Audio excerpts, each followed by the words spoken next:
Good evening. How are we all doing?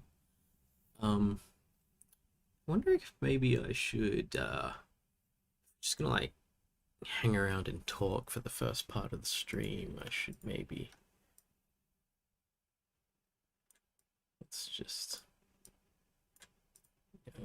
know this bit. Do a little bit of this. My screen elements aren't really linked together or anything. It's just layers of images. How's it going, everyone? Who's here tonight? Zero, how's it going? Donna's here. Hussein, Abraham, Jack is here. Hello, everyone. Um, Hope that you are having a good time at the moment. I hope that all of your university stuff is now resolved for this year.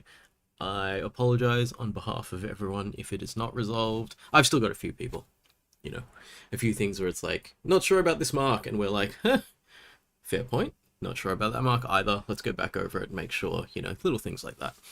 Um, and then other people where it's like, hey, this person might need some time to finish things and supplementaries and stuff like that. So there's always a tail on the end of everything that we do, I think, at university.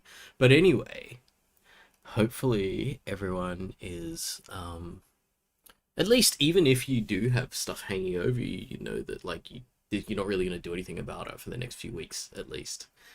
Oh, Kaichi, Chicken Cam is back. Yes, Chicken Cam is back. Chicken Cam has been upgraded. Look at that really artful overlay done by a real artist. It's not a real artist, it's just me. Some would say I am an artist. Are all programmers artists? I don't know. But yes, so Chicken Cam is now connected to this wonderful cat tree here. And so hopefully at some point this evening she will turn up and climb the cat tree. But at the moment I'm not sure where she is. She's in one of the other rooms. Last I saw her, she was just like sprawled out, just going, it's too hot. I just want to be an ice cube, but then I will just melt back into this position anyway. So, you know, it's I don't know. For anyone here who's not living in Sydney, I don't know how many people are or aren't living in Sydney at the moment. It is hot today. It's like super super hot. I don't have air conditioning in this room, so it's me, my expensive computer, which is now currently heating up my room at an uncomfortable level, and a fan. I was gonna have the windows open where I can get some air in, but it's pretty noisy. Actually, I'll try it, and you can let me know if it's too noisy or not. There's a bit of traffic noise and stuff like that that's gonna come through the mic now. I wonder if I could set up something so that the mic is like blocked from the traffic noise or something. I don't know. I don't know. Anyway, hello all. Hello Nicole. Hello Dongshu. Hello Hechi as well. So got a couple of people here today. I was gonna try out this idea that maybe Mark on Mondays can actually have a format where what we do is we sit around and talk crap for a while. So obviously very, very organized format. Very, very different from normal. Right. So it's really just kind of like formalizing what I'm actually doing, which is I'm always just talking crap for a bit, but then there's an actual like expected transition into other things.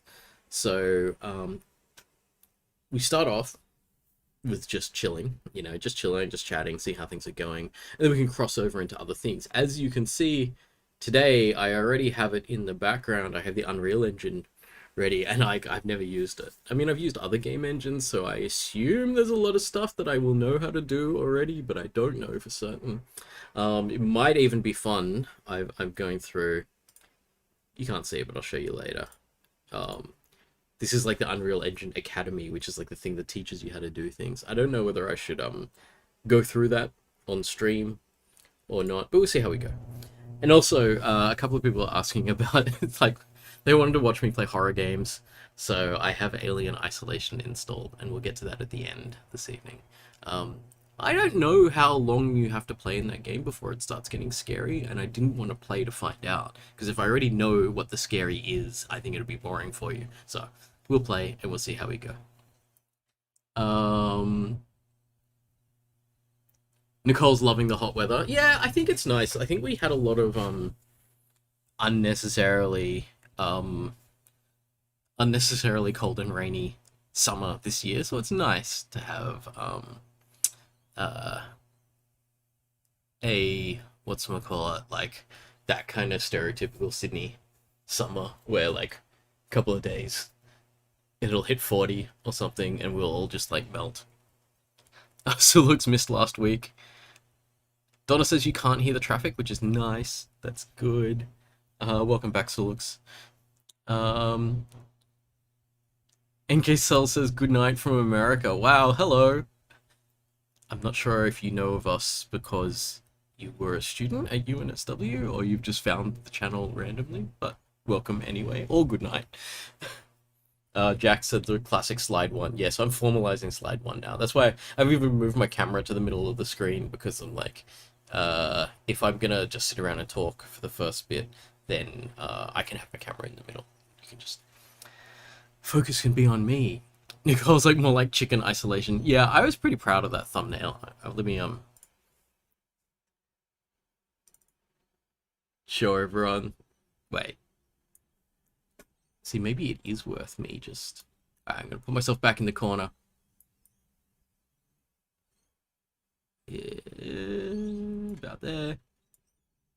See how professional my overlays are? You just drag stuff around. So this is chicken isolation. One of my best photoshops.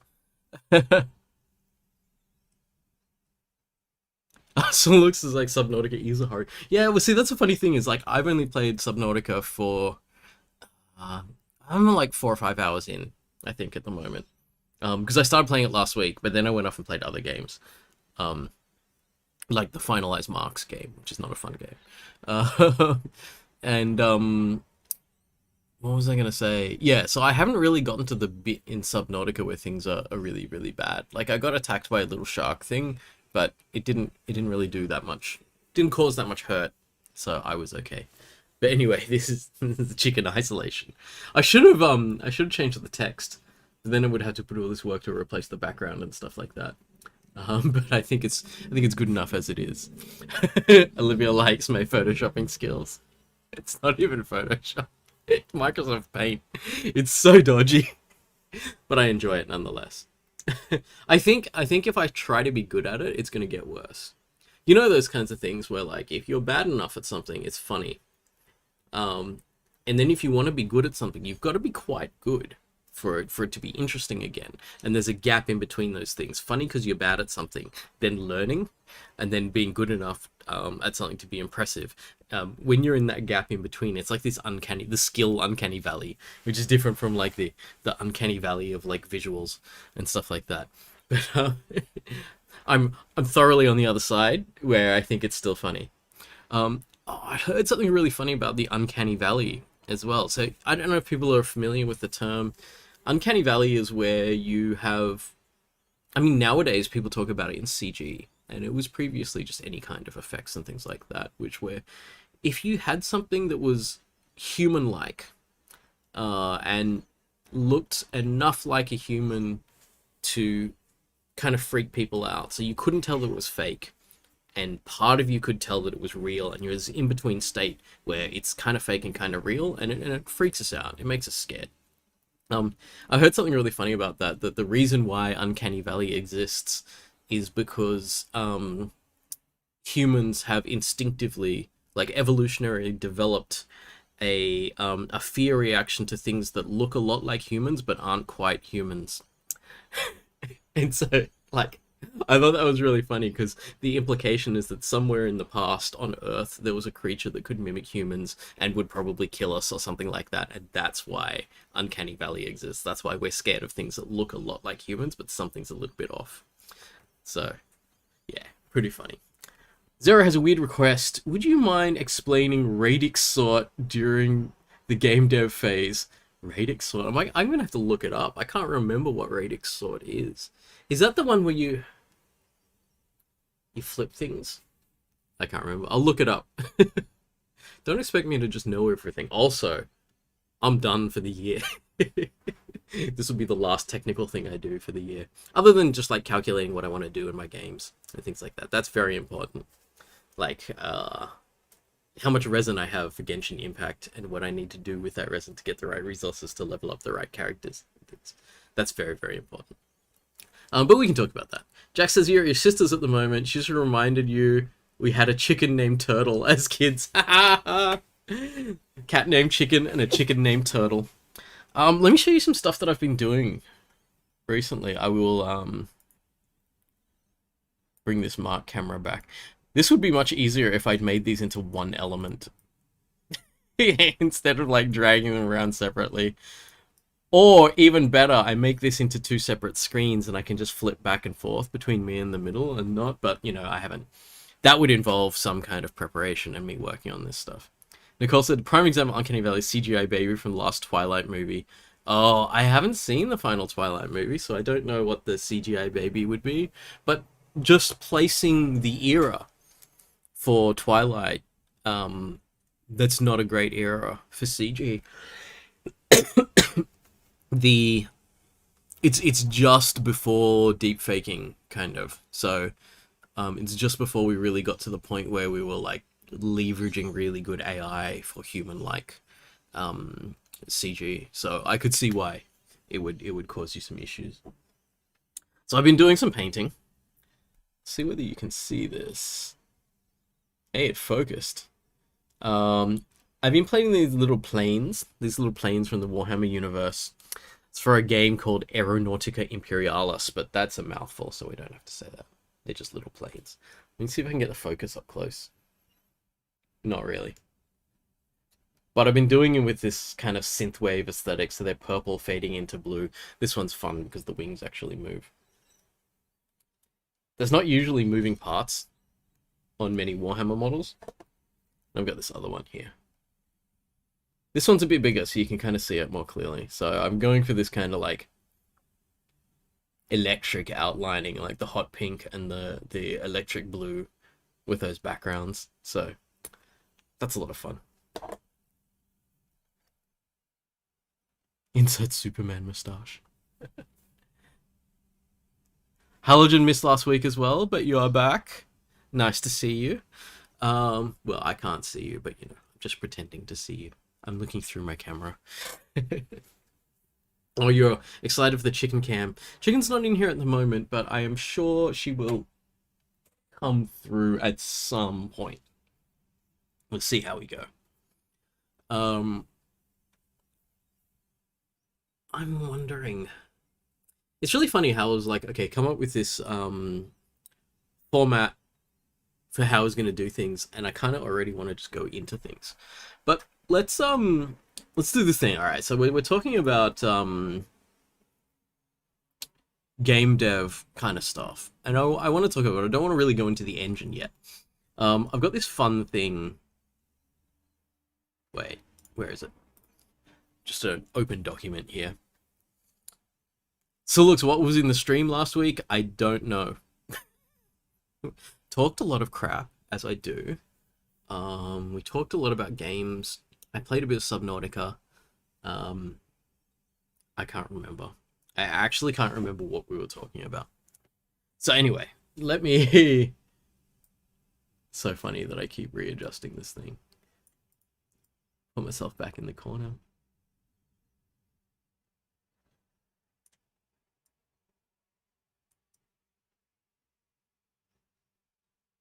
Good enough. It keeps snapping to the corner. This would be a lot quicker if I actually saved these layouts separately. So there's a thing I did. I don't know if any of you were in my graphics course. I'm not sure. But it's okay if you were or you weren't. I've got a kind of a technique that we used to use to really kind of rapid prototype game design ideas, because they're just ideas. We don't even get anywhere with this, but we can spin up like a concept for a game in like half an hour, and it's a lot of fun. There's also a thing that I used to do with my students, which is really funny, which is the what is it? Oops, spelled that wrong. Is this the one? No, this is not the one. This one. The video game name generator. And it was always really funny because what I would do is I'd have this, like, I would give people like a week, and I'd say, okay, we're gonna make a computer game by the end of the week. Or if I wanted to be like really kind of let's do this, I'd be like, you have to make part of this game in one day. And I say part of because there's no way. I mean, some people can do it, but you really gotta understand your scope and be able to put it really tight to be able to do that. So looks, you have a game suggestion. Don't worry, there's lots of game suggestions. But I think what is cooler is if we build the game suggestion. I don't want to take an idea that you've already got, because that's your idea as well. You might want to build that yourself at some time. But I think it's more interesting to look at how we come up with ideas and how we filter them as well. Oh, Kaichi, you missed last week because you were packing. Back in Sydney, one of the few people who's managed to get back to Sydney, so should I say congratulations? Is that like, I don't know if that's the right word. Welcome back, I guess, is the right way to say it.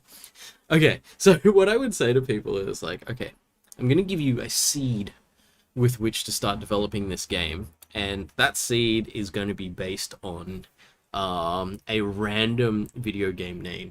But to gamify it even further, because like we're making games, so we want to gamify it even further for shits and giggles, is what we say is, I would generate a random name. You can either take it or leave it. If you take it, you don't get to see the other ones that were generated. You just have to take the one that was generated. If you say you're leaving it, and you're not going to use the game name that I generated for you, I will generate a new one, but you can't have the old one. Like, that choice is gone, and you've moved on to the next one. So you get to say no, but you don't get to choose between the things that you've wanted. So you take the first one. If you don't take the first one, the second one appears. You can take the second one or not. If you say no, you don't want the second one, you get the third one no matter what it is. So I think it's always really funny, because it puts people into this really difficult decision-making process, but it means you have to make a decision or the decision will be made for you. So if you leave it too long, it just gets made for you. Or if you refuse to make a decision, it gets made for you. But if you make a decision, you are committed to it, and you can't double back on it. You can't say, actually, I didn't want that. I want something else. Did people hear the traffic that time? That was a truck going past. I feel like that was loud. So we're going to do this now. We will do an exercise now with this, with chat. Actually, let me just check what my stream settings are. I forgot to do the latency thing again, so I think if I ask you a question, I'm expecting like a 30-second time. I'll have to kill some time in between. Okay, so we're gonna do like a really actually, I was gonna say informal, but we don't have to be informal. We have polls for these things. So I will generate the first one, and I'll put it into chat, and people can say yes, no at the first one. And then what we'll do is we will either go on to the second one or stick with the first one, but we will never be able to go back to the first one if we say no. If we see the second one, we can't have the first one, right? So I'm going to do a series of polls. Halogen heard the truck when I was talking, and the truck was rather quiet. Oh, good. I'm going to leave the window open because there's some nice, cool breeze coming. Well, like 30-degree breeze as opposed to 40-degree day coming through, but it actually feels a little bit comfortable. I had to put clothes on to stream.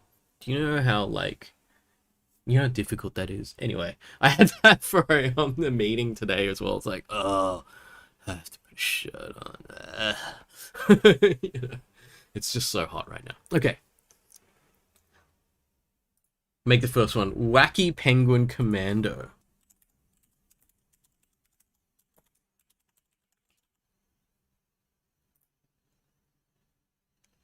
Poll is up. Is the poll up? I can't see it. Oh wait, I'm on top chat, not live chat. Don't you just don't turn on your camera. It's much harder when say you're the one streaming and you don't have your camera on, or you're running the meeting and you don't have your camera on. So those things still need to be there. Ooh, we are going for Wacky Penguin. Oh no, we're 50-50 on Wacky Penguin Commando. Let's see how we go. Maybe I'll open the other window as well so we get even more airflow in here. I'll be back. You can vote on Wacky Penguin Commando while I open the window to cool myself down.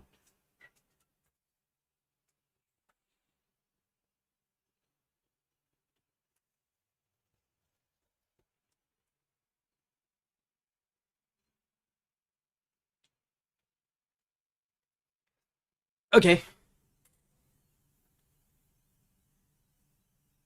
Wait. Are we still streaming? Oh, no. I was like, why is the camera not moving in my feed? And it's like, oh, it's because I was over there. We're 50-50 on Wacky Penguin Commando. Time to embrace VTubering. Yeah, that would be pretty funny. Okay, we can't be 50-50 on this. One more person has to vote. Are we on for Wacky Penguin Commando or are we not? I will take the next vote and we'll go with that. This isn't actually the game we're making, by the way. This is just fun. Although Wacky Penguin Commando is something that I could totally make. Like, it already, like, it spins up ideas in your head. You go, yeah, we can do something with this, you know. No, we are not doing Wacky Penguin Commando at 15 votes. Said no. I'm going to end that poll. Okay, so I'm just showing you the exercise in a sense, right? So if it's no, we generate another one. Leisure suit hair salon fun. Let me create a poll. Leisure suit hair salon fun.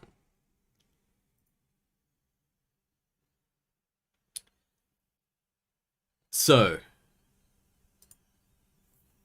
the connotations of Leisure Suit Larry are a little bit worrying here. I'd be like, I don't want to be involved with that. But hair salon fun, like a management sim for a hair salon or something, I could go with that. I could see a game there.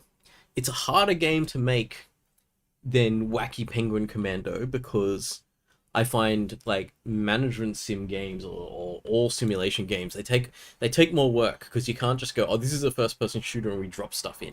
Like Wacky Penguin Commando was just going to be like a first person or third person action game, or we could drop it into like a platformer and stuff like that. All right, we're 2/3 against Leisure Suit Hair Salon Fun.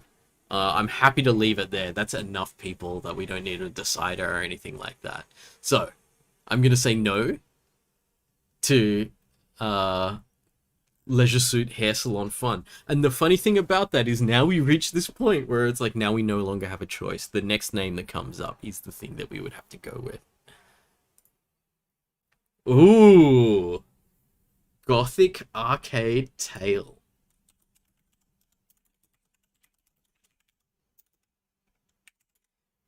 Well, I could see this working.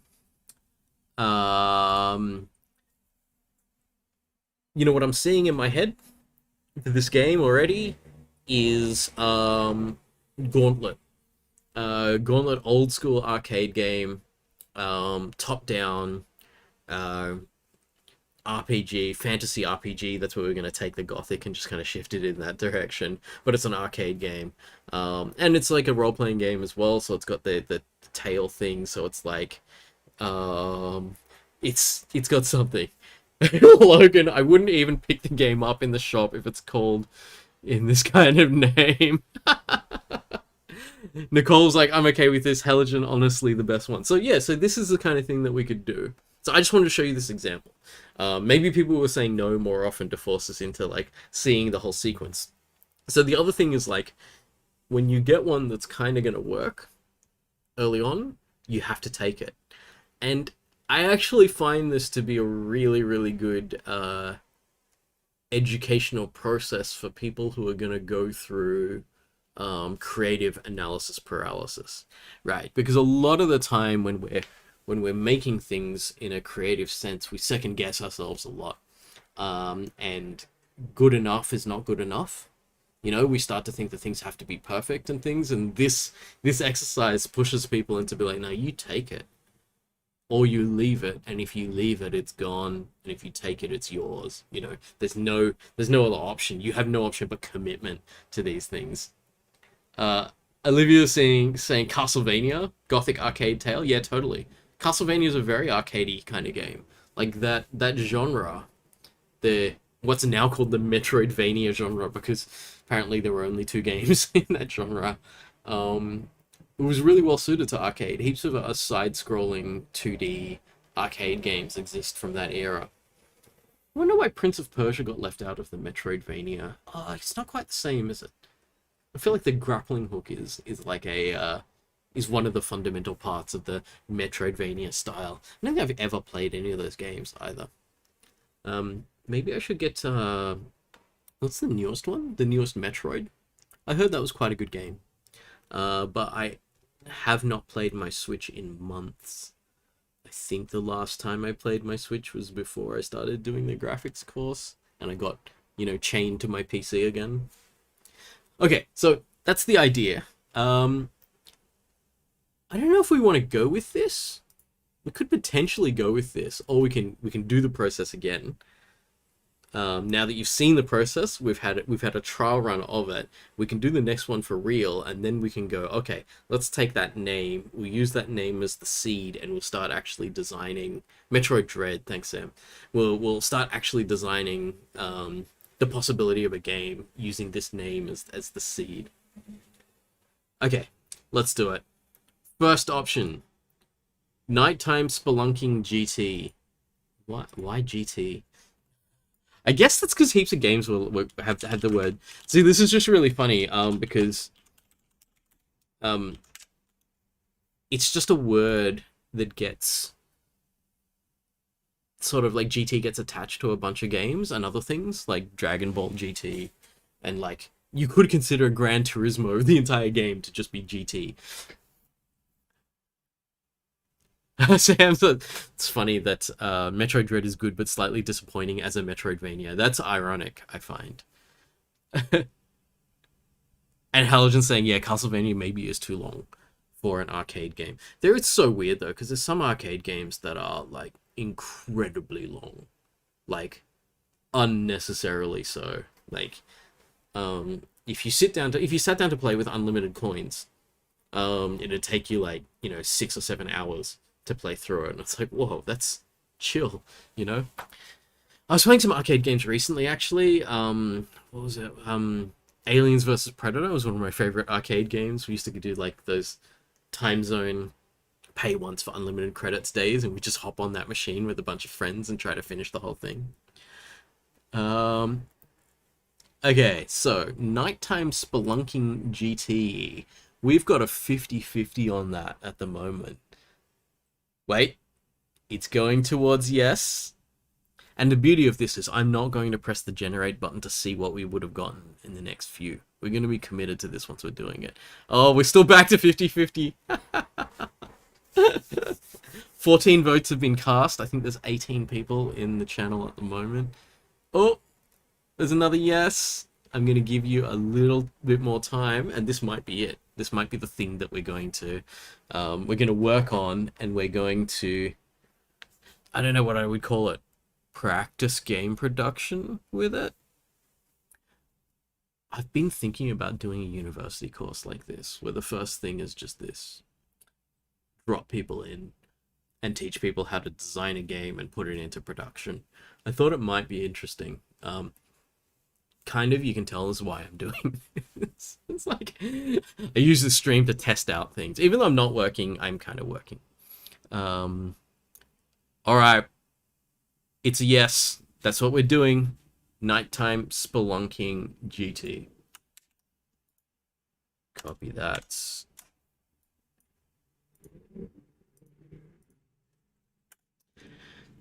Okay.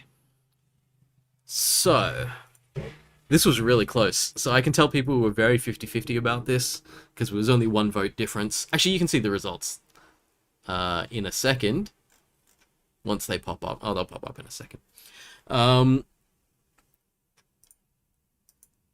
Okay. So one of the questions I ask when we start designing a game. So let's look at the questions and then we'll put together some answers for those questions once we've got them.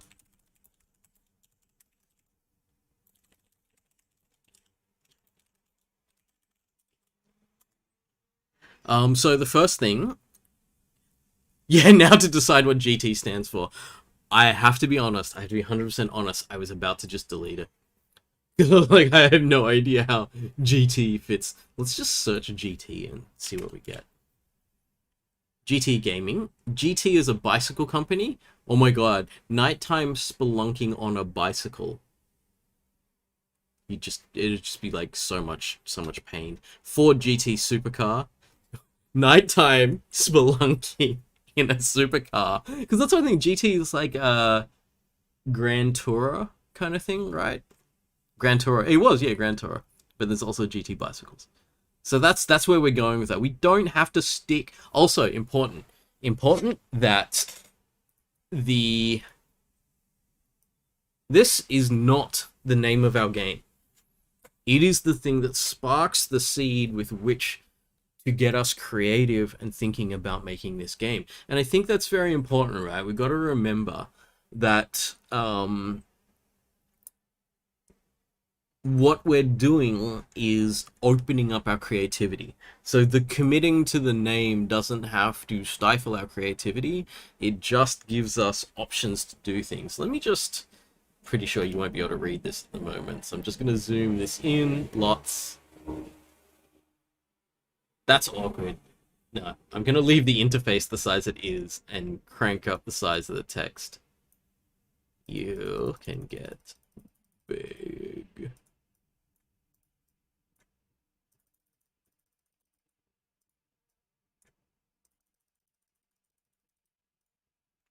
Is that better? Can people read that now? Clarissa, hello, how's it going? Oh, Olivia said Grand Theft without the auto, so Rockstar won't send a cease and desist. I think that might be fun. So a caving version of a, like that kind of slightly open world, go do mission, steal stuff, bring it back kind of thing. That would be kind of funny. Does GT stand for game theory? GT came from this. We used the video game name generator and we got GT at the end just because heaps of games and stuff have a GT on them and I don't know why. It's just keywords. So they're just stringing together keywords like an adjective and an activity and a thing kind of thing. So the video game name generator has lots of different things. Ooh, the Care Bears Magic of the Dead. See, if we turned down Nighttime Spelunking, we could be making the Care Bears Magic of the Dead. My god. But, remember, the first stage was an exercise in commitment. If you keep looking around at ideas that you think are cool and going, oh, we should do that idea, you will never complete the idea that you're on. Because the more time you spend with an idea, the less novel it seems to you, even if it was really great in the beginning. So it doesn't matter that we've generated this, it's not part of our option. Ooh, Intelligent Night Spree. That's the same game. It's like spree for like, you know, stealing a lot of stuff. And we've said that GT is going to stand for Grand Theft there. So it could be. Drug-induced theme park panic. There's a game in that as well. It's going to be very silly, but could happen. Exquisite mushroom smackdown. This would be so good. Have mushrooms in lovely costumes, really nice costumes, but they're mushrooms, and then they're doing a Smash Brothers thing, right? So like, that's what I love about this site is you can just keep spinning things up, and then you can see like all these different kind of things that you could get out of it. So anyway, that's how we got Nighttime Spelunking GT. And so now I'm starting to ask the question. Oh wait, what size was that? It's Let's make it 30. 30's a bit big. Yeah, I'll just leave it that. Doesn't matter. I'll fix up the font later. Where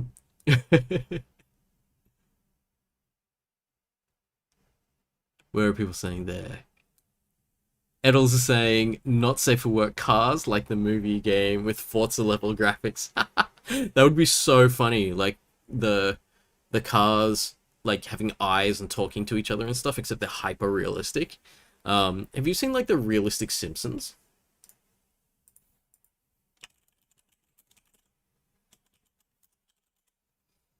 They're nightmare fuel. Look at that. Oh. Look at that Homer. Oh, and they put like real skin on them, but they keep a lot of their proportions, and it's really quite disturbing. Mr. Burns is just as disturbing as he normally is, but the rest of them, it's really quite weird. Yeah, I have a feeling that you're like your Forza graphics on a Cars game would totally do that. Sleepy Dentist 3D. Some of these games are also very hard to make, so it's going to be easier if I don't have to. Nicole said we missed out on Zombie Care Bears.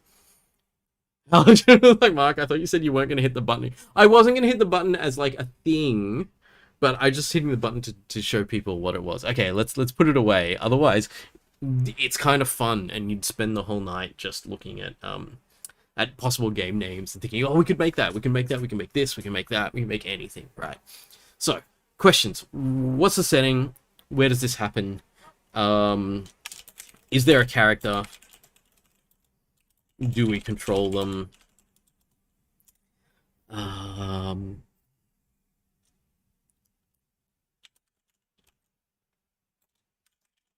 What's happening in the world? Why is the character doing whatever they're doing?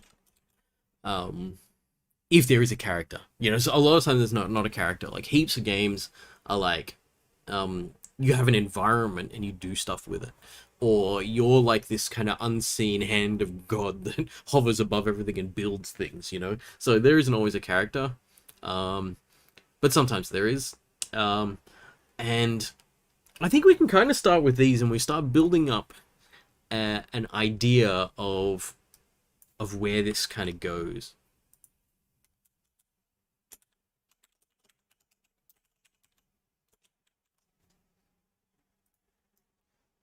Where are we? Told you, Nintendo lawyers, heavy breathing.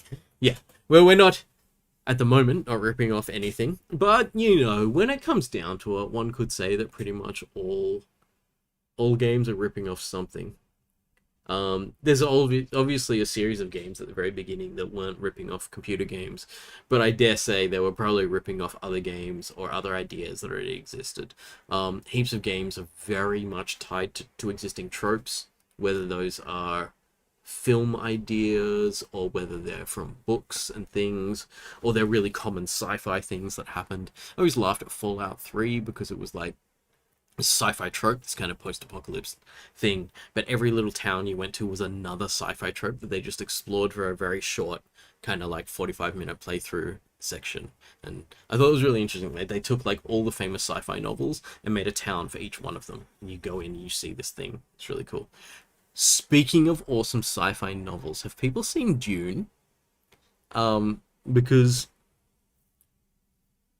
I have to question whether it's correct at the moment to tell people to go to the cinema and see something, because kind of in the middle of a pretty big outbreak of COVID at the moment, so I don't know if you should be going to the cinemas. But unlike other outbreaks, the cinemas are open this time, so it's kind of a matter of choice.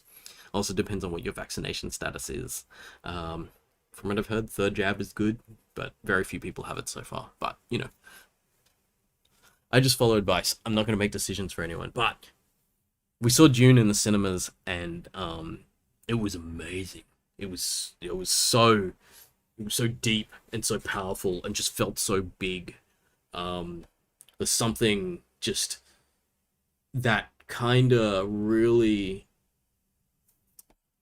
I don't know how to put it, like thoughtful serious science fiction. And Dune is like an in the overall scheme of things an ancient book.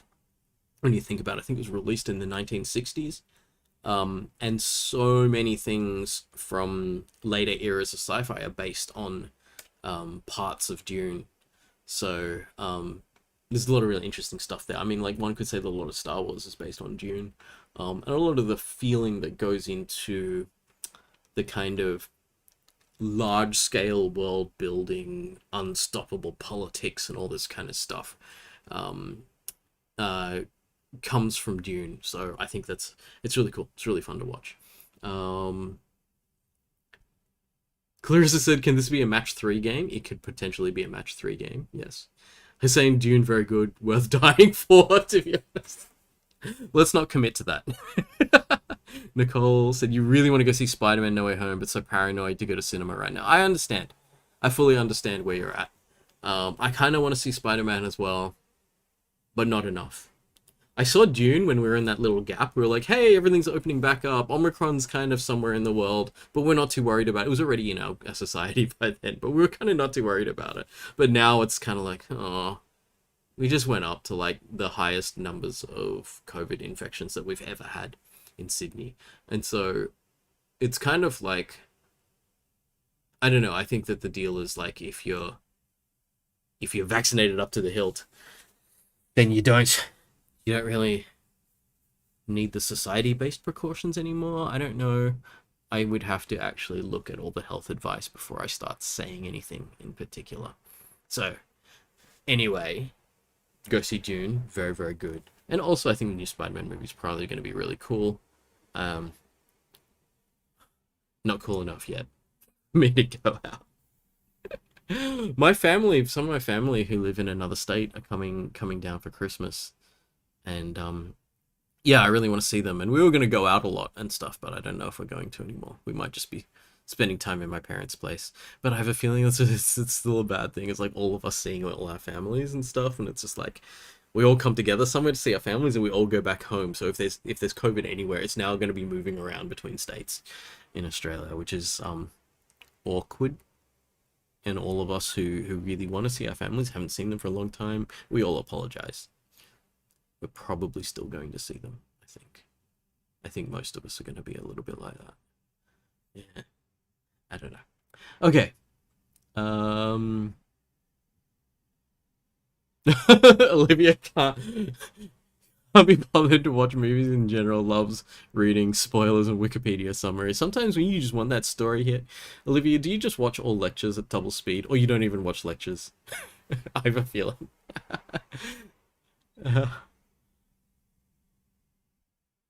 Logan's all in for the cinema to see The Matrix, the new Matrix. I'm interested to see what that's like. I'm holding back my expectations because I think you can really ruin something by having too high expectations of it. But I still think it'll be cool. I think even it'll be cool even as like a throwback meta kind of look back at what The Matrix had been. You know, I think that's kind of cool. Eddles is triple vaxxed. And you went to a UCID designer ball, ended up being a spreader event with 50% of the people you're with got it. Whoa. But you didn't. That's lucky. Eddles. Lucky. That's scary, though. Going to things and then realizing afterwards they're massive spreader events. I went to the Opera House once in the last couple of weeks. Also, before things went really full on, I went to Oz Comic Con as well. I think Omicron had just kind of touched down in Sydney then, and we got away with that as well. That there was someone with COVID there, but we didn't get it. So you know, it's still a little scary though. I think the whole thing. Oh, you thought you'd be stuck in Melbourne? Oh, yeah, right. So, gotta say, Christopher Nolan films are made to be seen in Wikipedia plot summaries. I feel like I've really enjoyed a lot of Christopher Nolan films, but I also understand that sometimes you just want to watch a film, right? I already understand what it's like to have a real dense amount of information shoved into you for 2 hours, because that's what I do for a living. Is just deliver highly dense information to people in a 2 hour format. But I can understand that when you want to watch a film, you might not want that, and that's kind of what Christopher Nolan films are. But they do make you think though, which is kind of fun. Olivia's triple speed lectures. I've been told that I sound quite like I'm quite palatable at double speed. It was really funny when I told someone, that a student told me that. They were like, "Were you insulted?" I was like, "No, I don't know." Like, they get their information however they need it, right? But apparently my cadence and my spacing and my speech can be listened to at double speed and still fully understood. So either I'm speaking too slowly or I'm speaking really well. So I'm gonna go with I'm speaking really well. Halogen Omicron at Comic-Con. Okay. Oh no, Nicole said a few of your friends went to the Taylor Swift party and now it's a super spreader event. Hopefully they've been tested. It's, we've got a couple of the rapid antigen tests, so we can test ourselves at home, which is nice. Okay, let's get back to this. So I'm just mixing. As I said, I was going to try to do a format, and I've already broken the format within the first section of it, where we weren't chatting and then moving on to design stuff. We're just chatting and doing the design stuff at the same time. I think that people are okay with that by now. I hope that if you're here on my channel, you're expecting a significant amount of random sidetrack along the way to maybe getting somewhere. Okay, so answers to these questions. Let me put it to chat because I think it's more interesting. If you get involved with this as well, I have my own ideas on this, and as the lead design on this project, I am going to I'm going to filter your answers. But if someone's got a really good one that I think is better than mine, I'm of course going to steal it. So, what do you think? What is the kind of setting for the nighttime spelunking GT? Oh, Nicole said out of 5 friends that went to the Taylor Swift super spreader event, only 1 was positive with mild symptoms. That's nice. It's nice to know that those vaccines are working, because we're putting them through their paces now, aren't we, Sydney? What's that? Oh no, that was the chicken isolation picture. Bring it back up for fun. Chicken isolation before I close it. Okay. So Gordon's got an option. Spelunking now, the exploration of caves, especially as a hobby. Okay, so we definitely know that this is something to do with caves. In caves. And spelunking is another word for caving. If people may know this from one particular very famous game called Spelunky. So I was when I heard that title, I was like, oh, it's gonna be a 2D grid based thing. I was like, it might not be. We'll see how we go. Ooh, underwater caves. Okay, let's put people's ideas in here. Underwater is an option. Does anyone else have any ideas about if we were going to do a game that had something to do with caving? What kind of setting would it be in? And I'm happy for people to go in many different scopes on this. So you can scope out really wide, and you can say, this is about exploring caves on a particular planet in this political environment, you know, like zoom way out if you want to, or zoom right in and say the caves are created with this particular structure, such and such, and this is why they're the way they are. So Gordon's talking about underwater caves with air pockets. So I wonder if you can hear that. There's people talking as they're going past the window outside. Air pockets for survival, etc. We're making Subnautica now. Nicole said maybe modern style cave, like Urbex vibes. Oh, nice. Okay. Urban caving, abandoned tunnels, etc. We could go into both of these. Halogen High security vault thievery specifically via creating underground tunnels. Um, uh, Digging into vaults. We're making Dungeons and Dragons now. Do you know that's how Dungeons and Dragons first started out? It was a simulation for people breaking into a castle via digging into the dungeons.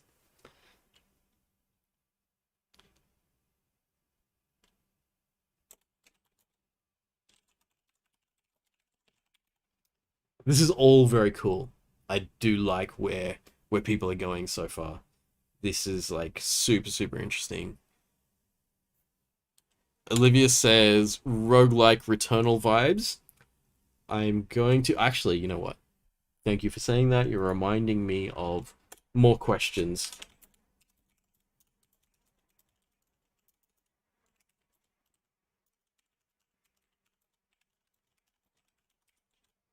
So you're actually getting to number 4. Oh, wait. 2. Okay. So number 4, gameplay options, roguelike. So we're talking about, we do a run and we try to get to the loot. Because we're kind of like, I'm thinking about this one. Like, if we had this one, we dig our tunnel, we try to get the loot, we make it or we don't make it, we go back and we try it again, or we try it somewhere else. We are now making Deep Rock Galactic or Payday, a combination of both. I mean, they're not that different, right? Edel said, light-hearted idea, we sneaking out under your parents' noses by digging a tunnel. Oh, that's cute. So, escaping your parents via a tunnel. I've never seen anyone go to that much trouble just to get out of their parents' house. But it's kind of cool. There's a cute kind of element to that, or even an imagination element to that, where you're like, is this even real, them digging like this, or is it not? And it doesn't matter, you know? And that's kind of cute. Halogen as a board games RPG suck exec, so very on brand. Yeah, the whole Dungeons and Dragons thing. Okay, so we got all these cool ideas here. So we're definitely in caves, and there's many different things we could be doing. There's underwater caves, urban caving. This is potentially urban caving as well, but this would be a bit of both. You know, you can be natural caving until you hit the vault, and you know you've hit the vault when you hit the urban stuff. And also this fun one, which is like, let's in the nighttime, parents are asleep, and we want to go out and run around the streets and have fun or whatever. We can do that, like, you know, like kids getting out at night. It's like this kind of like, there's this nostalgic mystique in that. All right, I don't want my numbering system to be like this. Anyway, let's just, you know what? Oh no, it's alright. Let's just keep going. I'm just going to use this document however it's going to be. What about a larger scale on this setting?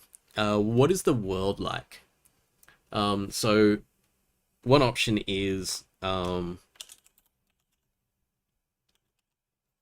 you know what? I don't want that. There you go.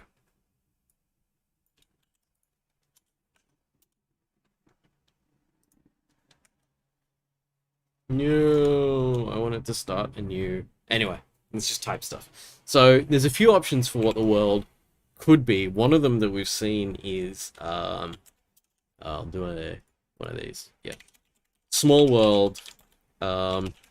Just kids and their parents. The game is about escaping at nighttime to roam around the neighborhood. Other options are, when we're digging into these underground vaults, what kind of world are we in?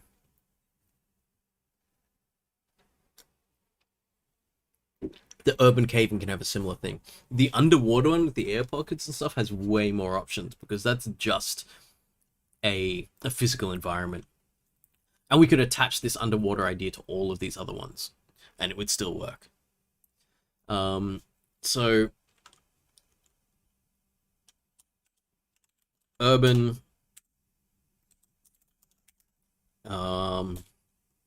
vault hunting. It's a Borderlands thing.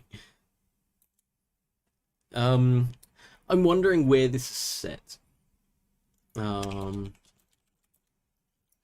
me throw an idea in.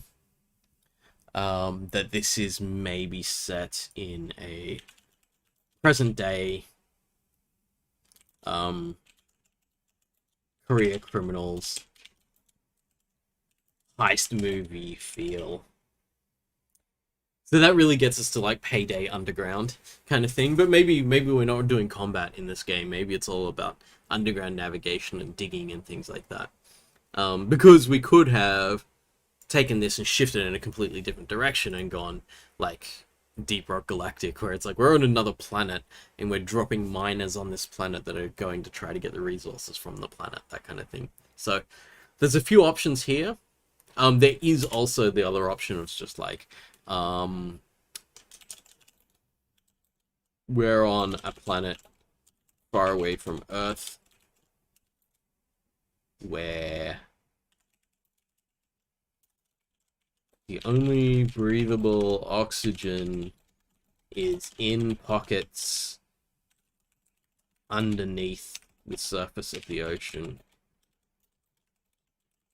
in caves. That opens up a completely different game. I'm saying that because it's an interesting idea to think about, but I think that we may not be going for that. I think we're going for one of the others, as more of a spelunking thing, whereas the oxygen pockets, it might be more of an aquatic game than a spelunking game. Has anyone here ever done a game jam? Like, I don't know if you necessarily have or not. You do a 48-hour game jam. This is what I'm doing right now. Is the first couple of hours of the game jams. We'll get together and we'll throw ideas at each other and see what sticks and what we might want to use.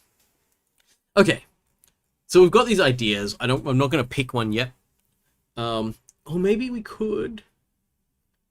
But maybe we can get to this even without going to these. I mean, we've kind of got these two options, right? So, main character. Are we controlling a single character? This is an interesting question, and every game needs to ask this before it can be made, basically. Are we controlling... Moni said, did someone say water level? I think that could be a cool thing where what we do is we start in this world, and then we can twist it to the point where we end up in water.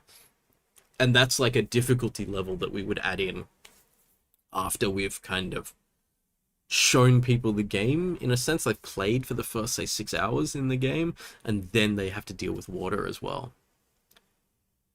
Halogen said someone you know just did one. Yeah, so it's really interesting because if you've got 48 hours to make a game, you need to move fast, right? You need to make things pretty quickly, but you also need to not skip things. So I think one thing that people often skip is this part of it, where like, let's just throw something together, and then they don't have anything by the end because they haven't thought about what makes it interesting to play, you know, which is what we're doing now. Okay, so main character, are we controlling a single character? And that's an interesting question. Abraham said, how is Chicken being integrated into the game? Chicken is the main character, and we are controlling her. There you go. How we doing with that? That's probably exactly what people wanted to hear there, right? Man, it's a time to get bossa nova jazz with rising arpeggios. We're getting real serious now. Like we got soundtrack going. We often don't even think about the soundtrack this early on. We'll set a tone and a feel for the game, and then we'll see. But I do know a lot of people will throw in music that they know into games, and then later on get a composer to listen to it and see the game and go, okay, this is the feel they're going for and stuff. I remember seeing that. I can't remember what film it was, but it was something, and they were playing songs out of like the Lord of the Rings soundtrack, and it wasn't Lord of the Rings, it was like a sci-fi film or something. I can't remember which one it was. They're showing behind the scenes, and they were saying that, yeah, they do that, right? They'll play something like that because they want to evoke that epic feel. And then an actual composer will come in and be like, okay, let's make something original for this game, right? We're not just going to copy someone else's music. Chicken could also be an Easter egg. Murney said you could be the environment or controlling the environment. So yeah, there's other things we could do. Other options. I don't know why I'm putting this in. Chicken as a camp. We're talking about the main character here, but like I put chicken in there anyway.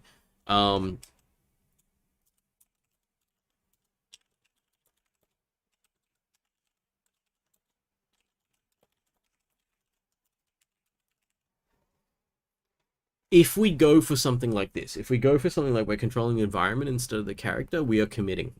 Because once we start down that path, that becomes our entire gameplay. You know, so I'm already thinking of the idea of an environment that you can't really tell. Like in a cave, you can still tell what's up and down because there's still gravity, but you do lose your sense of direction. So we could make it so you can just rotate the cave and things happen based on you rotating the entire cave. So I can think of some cool things we could do there. Again, niche, we could go there, we could not, depends. That goes really well with the air pockets underneath the ocean thing, because anytime you turn the environment, the air is going to keep going up, and you could get your air and you could move it to different places by twisting your environment in different ways. It becomes a movement puzzle game in some regards like that. So you could twist your environment to move your air pockets and then move your character to those air pockets. You've got this kind of time pressure of, are you going to drown before you can get the air pocket into the right place and move to it and stuff. You can go back and forth between moving the character and twisting the geometry. I can see a whole game there, definitely. I'm unsure whether that's the game we're making now, but we could. Also, I'm trying to keep this something that I may actually be able to implement. That seems a little difficult, but also possible.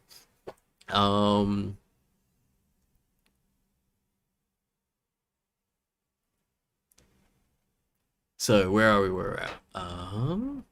Chicken is now a Tabaxi rogue. Curious as to which D&D class you'd assign to Chicken. I would not assign a D&D class to Chicken. I would assign something that is incredibly lazy and just eats and yells at you all the time. I don't know if anyone was here in early 2020. This was before we bought like a robotic feeder, like a feeder that just feeds her on a time thing for Chicken, and she knew that the source of food was me sometime around the late afternoon every day. And she would just like walk up here on my desk and be like, meow, meow, meow at me until I would go and feed her. And I started feeding her in the break in the lecture, because the 4 to 6 p.m. lecture would be like, I have to feed her at 5 or else she's going to take over the lecture between 5 and 6. So I thought that was, yeah, that was pretty funny. So like, you're talking about what class she would be.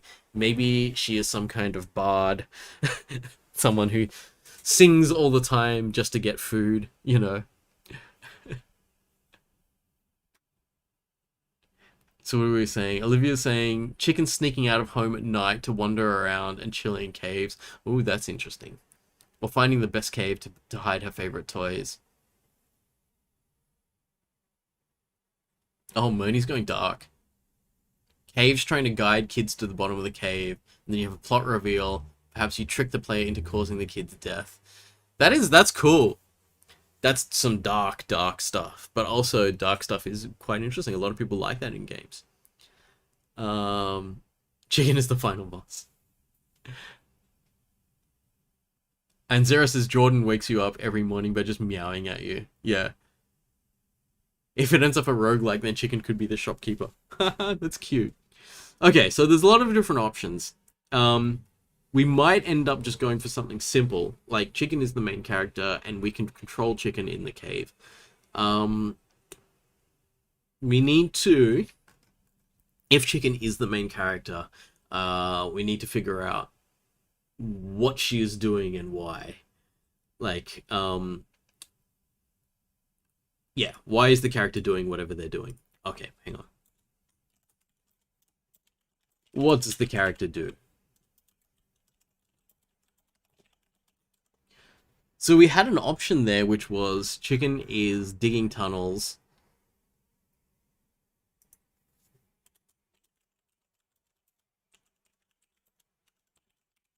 To hide her favorite toys.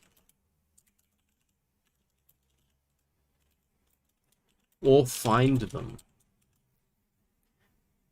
I can imagine a two-player game where one person goes through the environment to hide it, and the other person tries to figure out where they went via the tunnels they dug, and then get the treasure back. I was just thinking about this idea that, like, a lot of Chicken's toys have little bells in them, so there'd be this tinkly ringing of a bell that you hear in the distance if you're getting closer to the treasure or not. But we can do this either way. I think we want to be like kind of at least like limit our scope to the capabilities of this game so that it's actually potentially going to get made, which is highly unlikely that this is going to be made to any level of completion. Just gotta set our expectations. Yeah. If I'm gonna work on this thing for like 1 or 2 hours a week, we're not gonna finish for months. But maybe I'll do some work on it in between, if I can be bothered. I am going on holiday, like you are going on holiday. I've got this funny thing where I didn't take any leave for 2021. Strangely enough, when you have nowhere to go, you don't take leave from your job. But yeah, UNSW was like, you have too much leave, you have to take it. So they were just like, here, go on holiday from January onwards. And I was like, fine, I will then. In that case, I'm not going to do any work. Which is also fine. That's what leave is supposed to be. But yeah, that means I'm not necessarily going to be just doing game dev the whole time. Sometimes I feel like game dev is something as a bit of a holiday, but not all the time. Okay. What are we saying? Trying to understand a cat's motives. Mistake number one. But we could be like, she's digging through tunnels to find toys or to hide toys. But either way, there is a goal. Oh, wait up. It was GT, wasn't it? It was some kind of grand theft. So there are toys somewhere in the world, and Chicken is breaking into toy vaults to get them back. So every night she goes out and she digs, and she finds her way underground to something that that ends up being toys that she will bring home. And I wonder, I'm starting to think about what gameplay might be like and stuff like that, but we'll get to that, right? We need to let the process happen. Right, so she's digging tunnels to steal toys. Yes.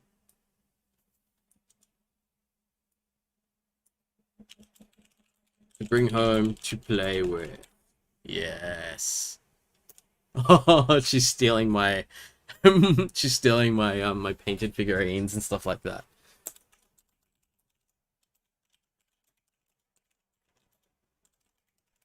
Yes, that's an option. Could be funny. All right. So 3, what is happening in the world? Why is the character doing whatever they're doing?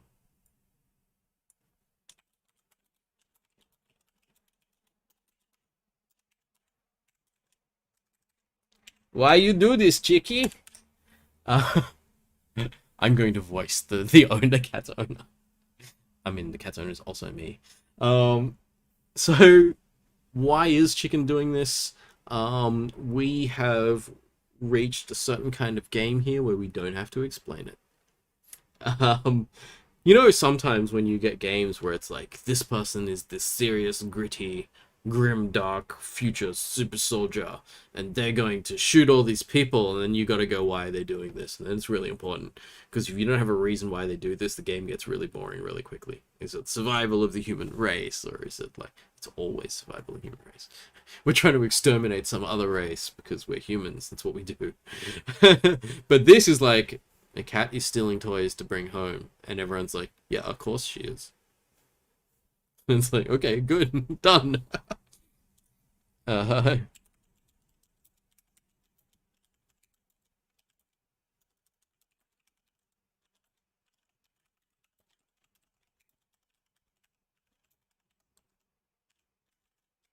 QED. Chicken likes toys and doesn't respect anyone's property ownership. Easy. Some games don't need your input. They'll do fine. Chicken digs into other people's houses to steal their Warhammer figures for me to paint. Olivia's talking about third-person adventure game. let's actually have a look at where we are at the moment, because we are actually about up to here. How do we interact with this world? Third person adventure game. The downside of a third person adventure game is your awareness of your surroundings. With a third person adventure game that spends a lot of time underground, it's really hard to kind of be sure of where you are. Again, I go back to Deep Rock Galactic, because that's one of the only games I know of where you literally dig into a 3D environment, and it's really easy to dig for a little while and completely lose where you are. There's a character in that called the Driller that has these two big spinny mining drills on his arms and just digs into the rock walls faster than any other character. And I've played that character and just gone brrrr, and then had to open the map and go, I don't know where I am. I just went out of a wall and I'm just digging into space. And yeah, and always have to use a specific map to get yourself back on into the right place. Whereas other games that go underground, like you think about all the underground Mario levels and stuff like that, they never needed a mini-map, they never needed any navigational tools or anything like that. Because if you're outside the character and you can see their surroundings, it's much easier for you to get your kind of frame of reference and keep it. So we need to think about that as a possibility. Rather than the third person is a camera distance to player in a probably 2D environment, because if it's 3D and you're distant, you just don't see anything because the camera's embedded in the rock somewhere, right, or the dirt. So we can do this camera distant to player in a 2D setting for underground digging. We can totally do that. Again, the obvious, like, this is the thing that we get to when we're making games, is we need to think, are we just remaking something that already exists? And here is Spelunky. It already exists. It's 2D. It's side-on. You don't need a map because you've got a lot of frame of reference. You can already see a lot of the environment. We may end up not making anything interesting and just making a Spelunky clone. However, I would also say don't worry too much about that. Because we are not even remotely in a position to publish or sell this game. This is more like we're just enjoying the process of putting something together. So if we are just enjoying the process, then it's okay if the game is largely a clone of another game, or the engine that drives the game is largely a clone, but the thematic stuff and other things are different. That's fine. Like, you know, after Doom and Quake kind of exploded first-person shooters onto the scene, there was a whole bunch of people that said, all right, we'll just do exactly the same gameplay mechanics, but we'll set it in a different place, and people will still buy it, and it'll still be interesting, and it still can grow into interesting franchises. So, pretty sure that's where Enemy Territory went, and then Enemy Territory kind of paved the way for games like Call of Duty and Battlefield to have those kind of team multiplayer things. Also Team Fortress and Overwatch. Team Fortress and Overwatch wouldn't have happened without Enemy Territory. So lots of cool stuff happened there.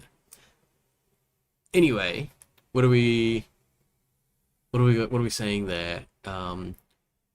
Comedy would be, Moni was saying, comedy that Chicken would have to break into priceless museums and art galleries for really asinine things, like scratching a Da Vinci painting or something for the red guide rope that stops people. That would be quite funny, yeah. And Haljan saying, at the end of a successful run, the Marc character wakes up and asks himself if he bought that toy because he doesn't remember doing so. You could have some really funny moments like that, yeah. Olivia saying, giving S-Ray vibes. I'm not sure what game this... Oh, Stray. Yeah, totally. If anyone's wondering about that. I love how my autocomplete was Stray Kids. They're like my favorite band at the moment. So there's a game that is upcoming about a cat just going about this world. It's a sci-fi world where like there's like robots and other creatures, and the cat's just trying to live in the world. It'll be interesting to see what it becomes, because I've seen some demos of it and things like that, and apart from the scale being down at cat size, it feels really generic.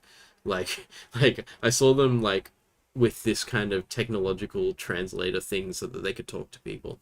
And then they're interacting with objects and collecting things and stuff, and it was like, oh, so you didn't make a new game with specific cat-based gameplay. You just made uh like an open world adventure game. So it's like it'll be interesting to see if it gets like where this goes and whether it can really retain the feeling of playing as a cat, or you're playing as a game that's basically a human and your character model happens to be a cat.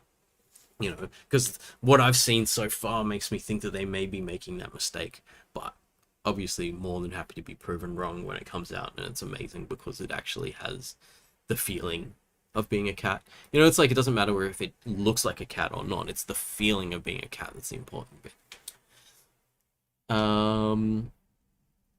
Manny's talking about Turnip Boy commits tax evasion. Sentient Turnip tearing tax documents. No more motive than that. I've heard it's a fun game, but I haven't gotten into it yet. Roy found this on YouTube. What's happening? Hello. We're doing some silly stuff. So this is mostly me with a lot of people who I've taught in the past. I have a cat called Chicken, and this is her cat tree, but she's not here at the moment. She's out there somewhere. And we're thinking of making a game over the next, I don't know how long, few months. Having said that, there's going to be a bit of a break before I turn up again, because obviously going to spend the holiday season hanging around with family and friends and things like that. There's quite a few Mondays in January that I'm not going to be around, but we'll see what happens. I'll just let you know what's happening with the stream. Yeah, so we're just kind of hanging out and stuff. Murney, Driller main represent. The Driller's a lot of fun. I actually played lots of the characters. I think Gunner's the only one of the four I haven't really played. Oh, Clarissa's like a rhythm game. You like your puzzle games, don't you? Because didn't you say earlier that it should be a match 3? I think that'd be a lot of really funny mechanics that we could put into this. A laser security system with a laser pointer, and if you don't do the moves correctly, the chicken just follows the laser around instead. Antarctican, hello, how's tonight going? We are designing a game based off the video game name generator gave us, Nighttime Spelunking GT. The idea has developed as we came up with more ideas of digging into vaults and stealing things, because we took GT to be the start of Grand Theft, you know. And it turned into the idea that we play as Chicken, and what she's doing is going out in the night and digging tunnels underneath other people's houses to steal toys. Whether they're her toys, or whether she's stealing toys for me, like Warhammer figurines and stuff like that, we don't know yet. We haven't really gotten that far. And so we're looking at gameplay options now, with the possibility of a roguelike where she does one run where it's just like, go to a certain house, dig, get something out or don't get something out. So like a single heist, in a sense. And then she'll come back home, play with the toy maybe, or get bored of the toy and start again and go somewhere else. So there doesn't need to be continuity between these missions, which is good, because I am not a story writer. The chances of me actually completing the implementation of this are very low anyway, but, you know, it's fun as an exercise no matter what. Oh, Roy, you found this on YouTube. Not that, like, you don't know who I am and you found this on YouTube. Hi! Now that I've explained my channel to someone who already knows what it is. Yes, Chicken Cam has been upgraded. We have overlays. They are me spending 5 minutes on Microsoft Paint for shits and giggles. Zero, you don't need any motive to commit tax fraud. You just do it for the fun. Alex, hello. How are you going?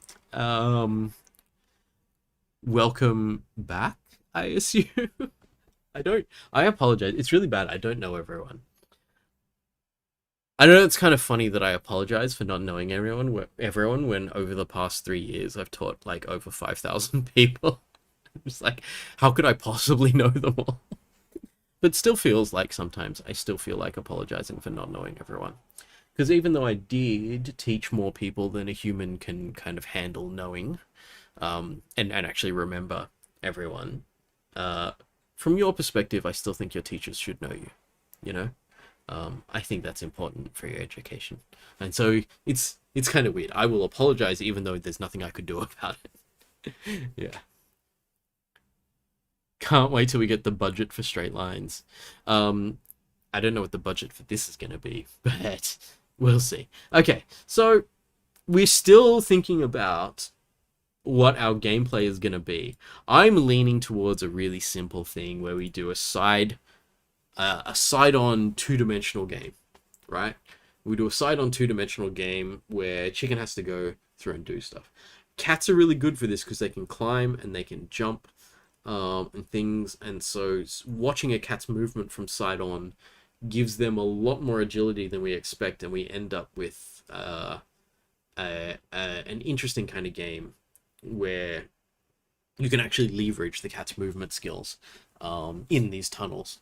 The idea of a cat digging a long way is not really super realistic. Cats tend to dig just deep enough to put poo in it, and that's about it. But we could do something like that. The third person, I think, is much harder to do, because once you start digging, you're stuck in a hole and you can't really tell where you are. I think that if we were digging in real life, for starters, how far can you actually tunnel? I imagine that I can't tunnel very far. A couple of meters and I'll be like, I'm tired now. I'm going to stop forever. I'm never going to dig a tunnel ever again. But because it's a game, we would be able to, like, you know, clear a bunch of dirt away. In real life, we have gravity, and that would remind us of our orientation. But in a game, it's much harder. So any game that does digging in 3D always needs some kind of player aids to help see what's going. But if we want to do it simply, I think we should probably go for this 2D setting. So this is me kind of going into the design based on the logistics of how this is going to work. This is going to be very difficult for a human to understand how to work the game, whereas this is going to be a bit easier. We don't have what we would call a loop. Actually, we've got a loop, as in go dig. Hang on, let's write this down rather than me just talking about it.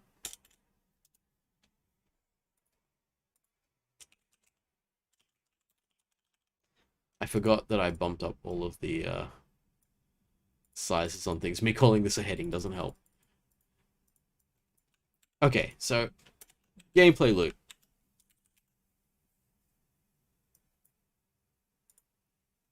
What was I going? Somewhere around 30. Okay.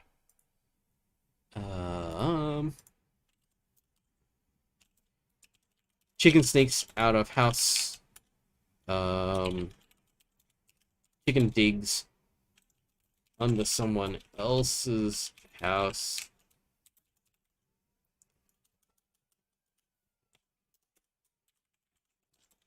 Chicken steals a toy.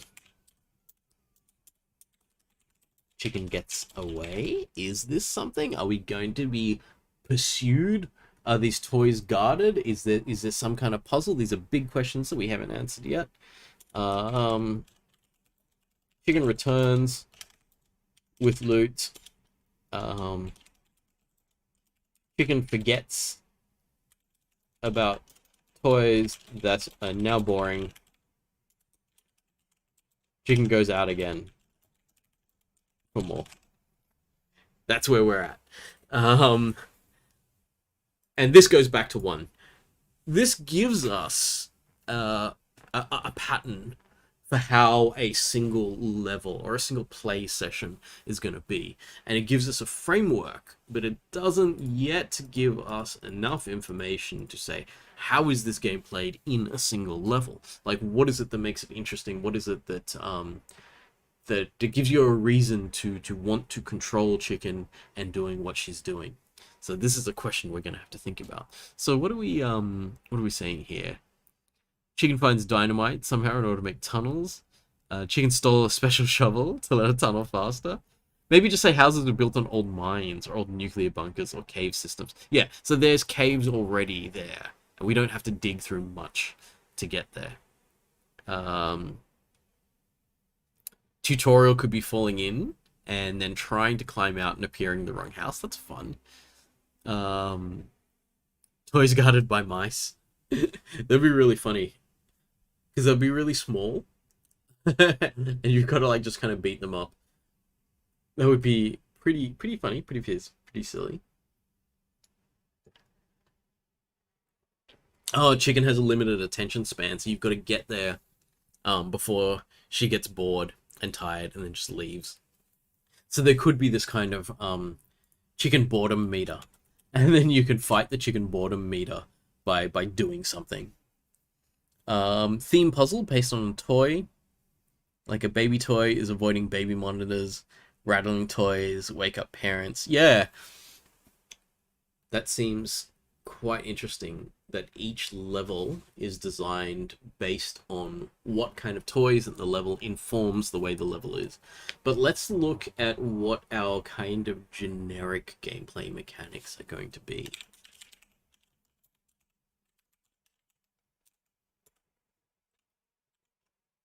So, what have we got? Starting off, we've got movement.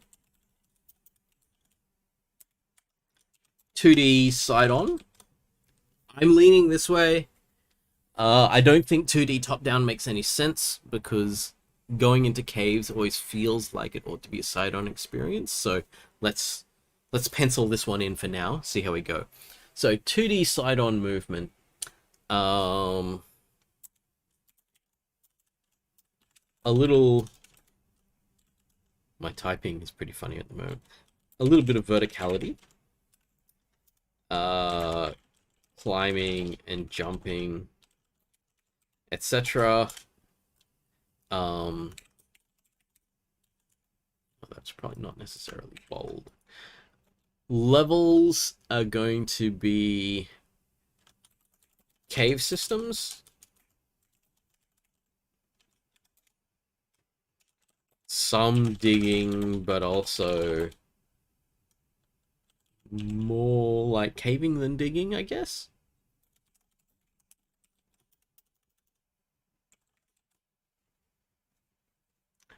Having a attention span hunger meter, people are saying buff mice. That'd be so funny if she goes down there and it's just like this mouse just going whoa with like armor on and stuff like that.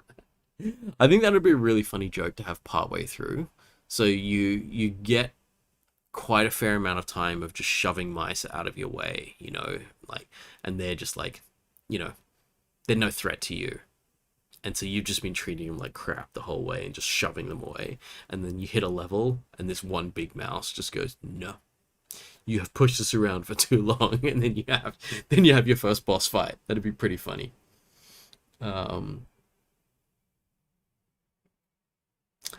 Yep, Moni's talking about the idea that we need to kind of retain player agency in a sense, is what we're talking about. It's like we don't want to take too much control away from the player because it sort of breaks people out of what they're doing. I think this was like we were thinking about the attention span thing. So she gets the zoomies occasionally. I wonder what that would be like. No, we could do something with that though. So we could do the zoomies where we have a level that we could do an entire level which is the zoomies, where she's got the zoomies and so she's moving at high speed and it turns into a what do they call them, the auto run games where you can't stop and you can only jump, and so she could be jumping and climbing, she will never stop moving, and then you have to somehow complete the level while she's doing that, and so it's just going to continue scrolling. Endless runners, that's it. Yeah, so we could do that, but we're not going to do that as the main mechanic. Main mechanic's going to be something else. I think this is a puzzle game.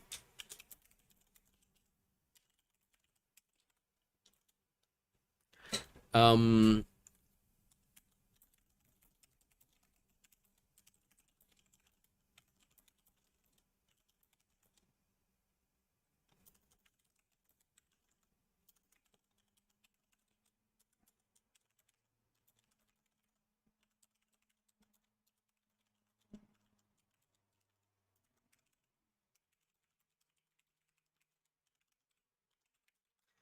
I don't know. Yeah.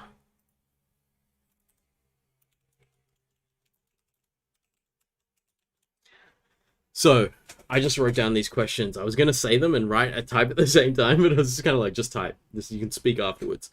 We've got some questions here that are interesting and difficult to immediately answer. Is this a puzzle game?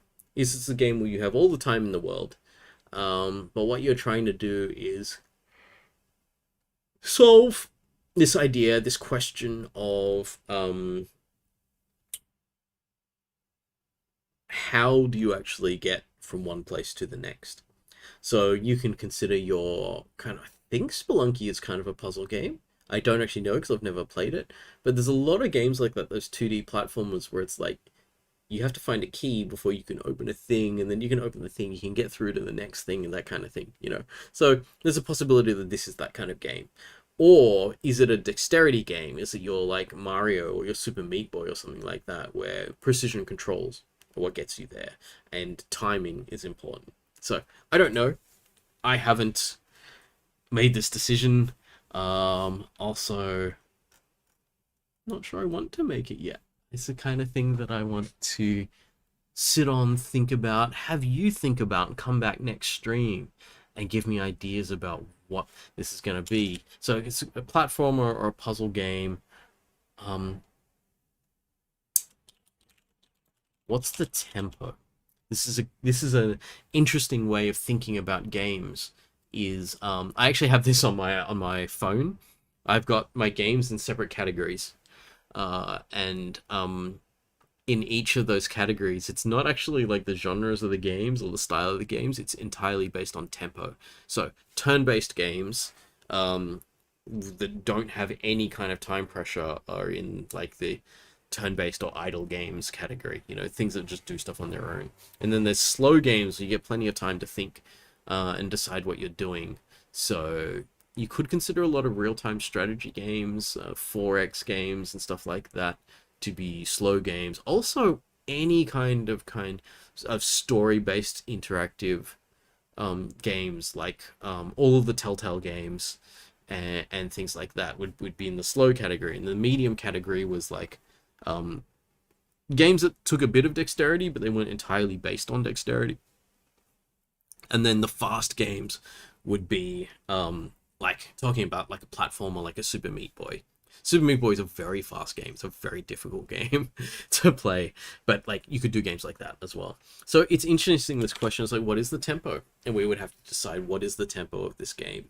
The theme itself does not inform us of this. It doesn't make an easy decision for us, like the why is someone doing this. Chicken is stealing stuff because she has no notion that other people could own something. So she's like, whatever, I'm gonna take something cool and I'm going to own it. And it's going to be my new toy, and then I'm immediately going to get bored of it and then go looking for another one, right?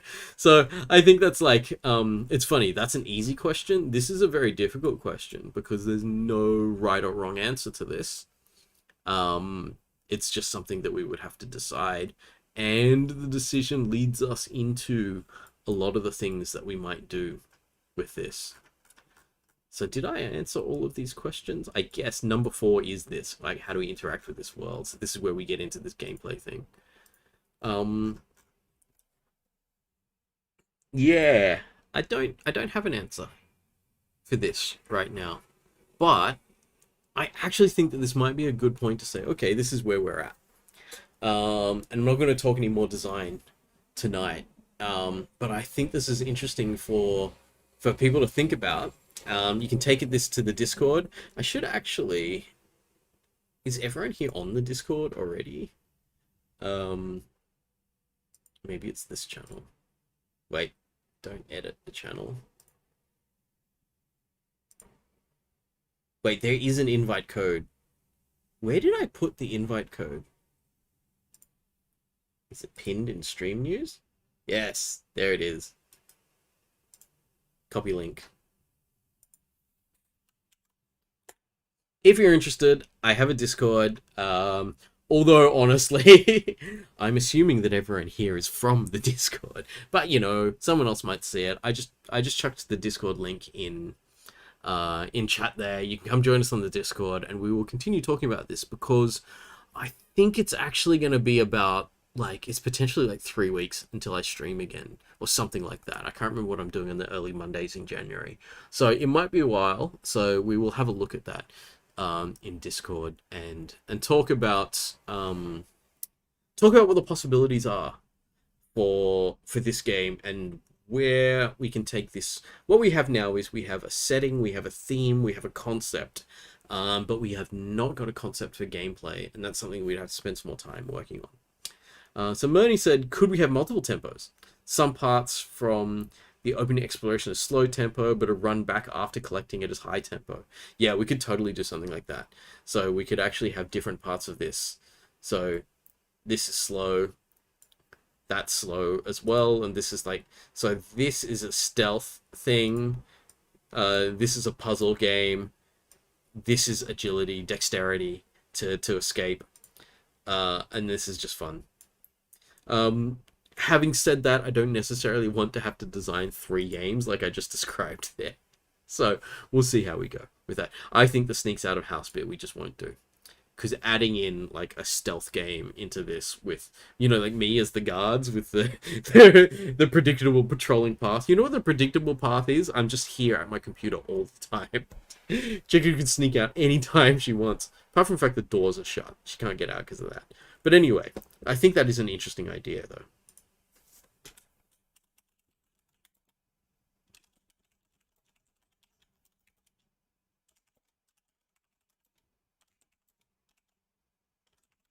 Segments?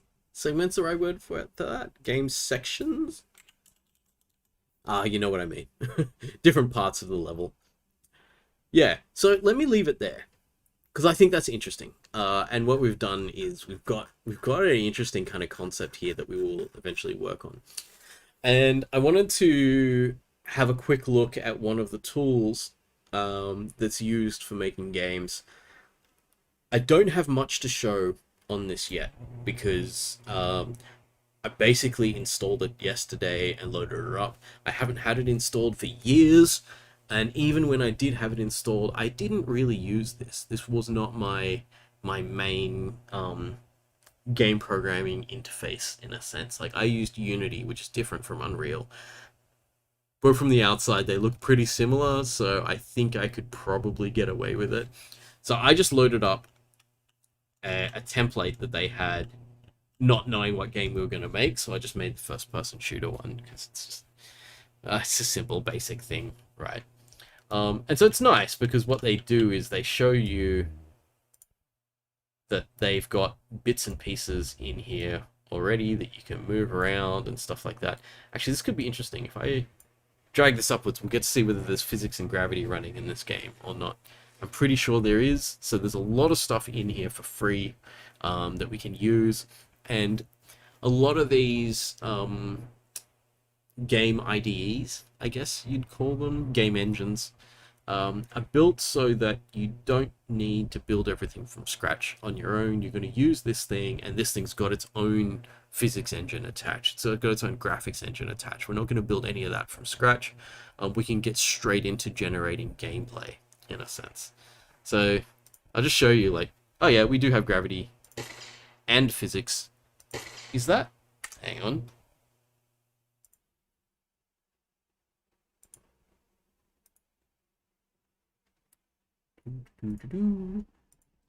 Here are more audio settings.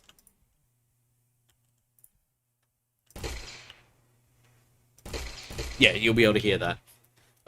So the nice thing about this is, like, it's a framework for you to play around with things. So they've got a first-person game, so I'm walking around with WASD. I have not done any work on this. So I just installed something from Unreal, and I said, can you just make this game? And one of the setups that you can choose is the first-person shooter template, and the basics of the first-person shooter. So I'm moving around with WASD. I am using the mouse to look around. Left click allows me to shoot. That's it for now. I can jump as well. But object have physics, so there's this expectation that in a first-person shooter world, you might want to use real physics. Real. It's always simulated, right? But I mean, like, realistic kind of physics. So it's kind of cool, and there are other options for this. So let me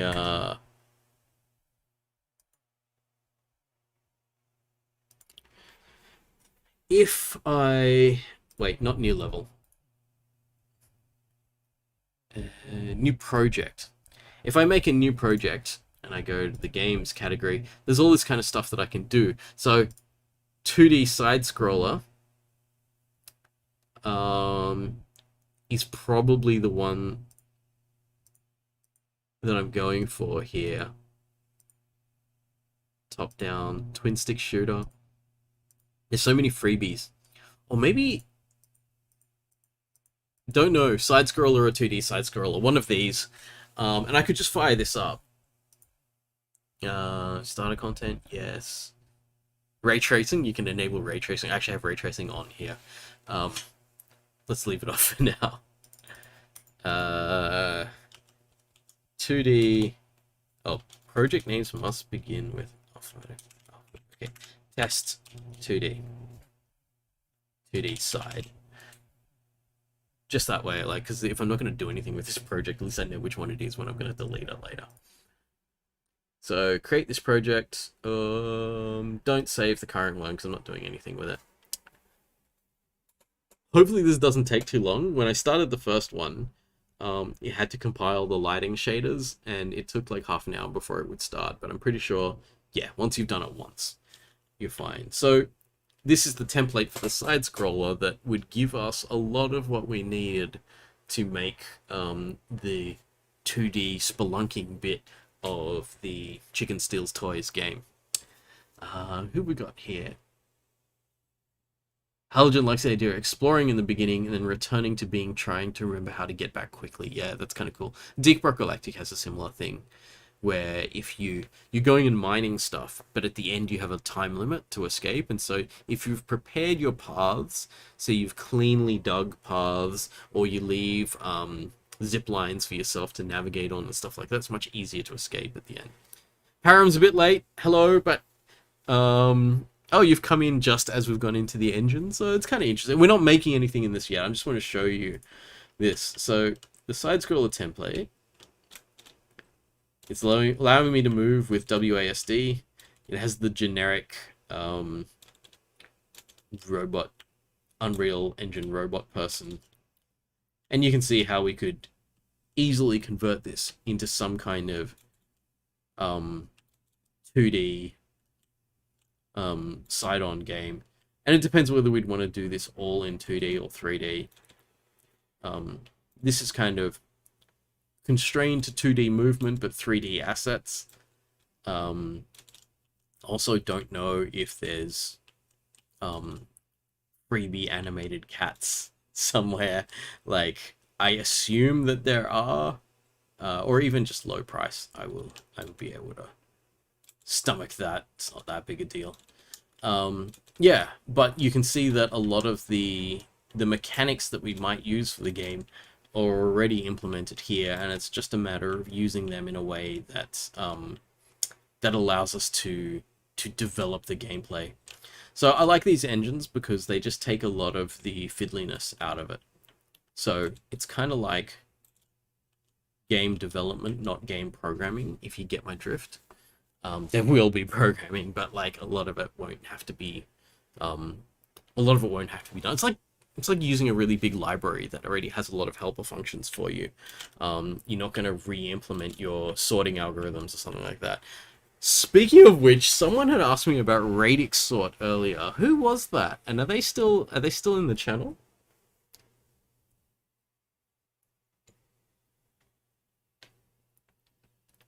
I'm gonna have to look it up because I can't remember which one radix sort is. Obviously, radix sort must be one of the ones that's not particular optimized for any particular purposes, because you kind of remember like quick sort is one that you use a lot because it's one of the nlog n ones, right? So it's fast. And whatchamacallit, merge sort I think is good because it's all in memory. You don't need any extra memory to I can't remember. Asking me about courses I haven't taught. That'd be so funny. I mean, I I do find it interesting. I've taught stuff like, which one is it, 2521 before, but I would really have to look up stuff before I was going to teach something like that. Non-comparative sort. Okay, I'll look it up in a second. Actually, might as well do that now. Okay, so what I'm going to do, wait, I still is like, where's my mouse cursor? I'm not sure if I want to do it tonight or not, or I should do this in the background without dragging you through it. But it depends if people want to do this with me. It could be interesting that, like, I'm here in the learnunrealengine.com site, which has, like, a whole bunch of stuff to teach you how to do game development in Unreal. So it's got, like, architectural visualization, film, television, game development, or just the Unreal Engine in general. So it could be interesting to do this. Dongju Mark fails 2521 speedrun any percent. Yeah, I'm not surprised. Like, it's always that kind of thing where I'd have to go back and really learn things to be able to teach them. People think that we just know everything and then we teach it because we can just remember everything, but it's very much not the case. Your teachers are always having to go back and verify things. Or, for example, a lot of the time that we'll teach stuff and then afterwards just go, no, that was wrong. I taught something and that was an incorrect thing. Now I have to go back and try to make sure I teach people something that corrects that, you know? So, totally happens. Yeah, I don't know. Let me click on this at least and see where it goes.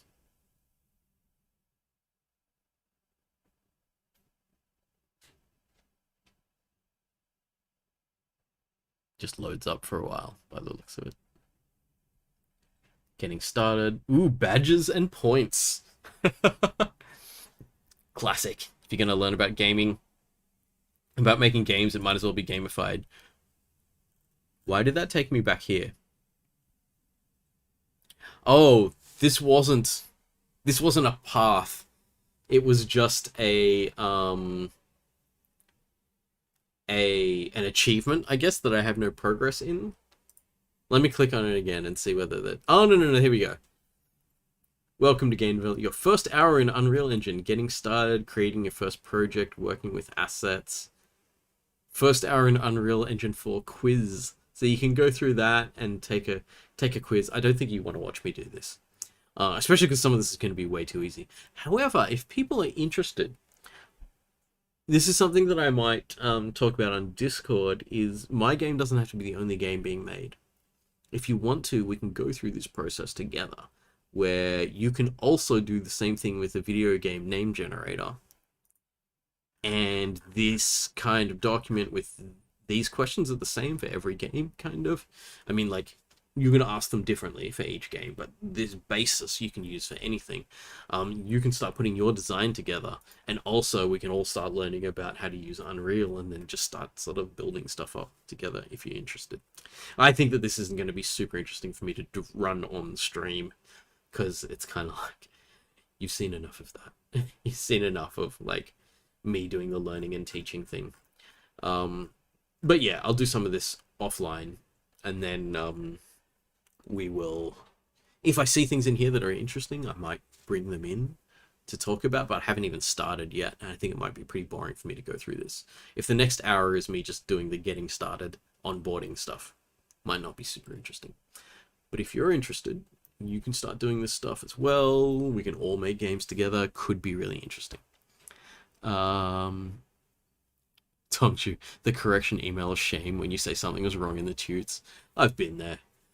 I rewrote a whole assignment this year. Mistakes were made. Okay. What is radix sort?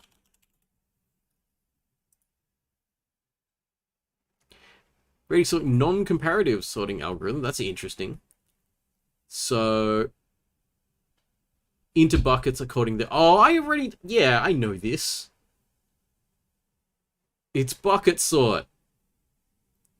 I used to teach this kind of thing as a really interesting way of sorting, because I used to like do like sorting via hash functions.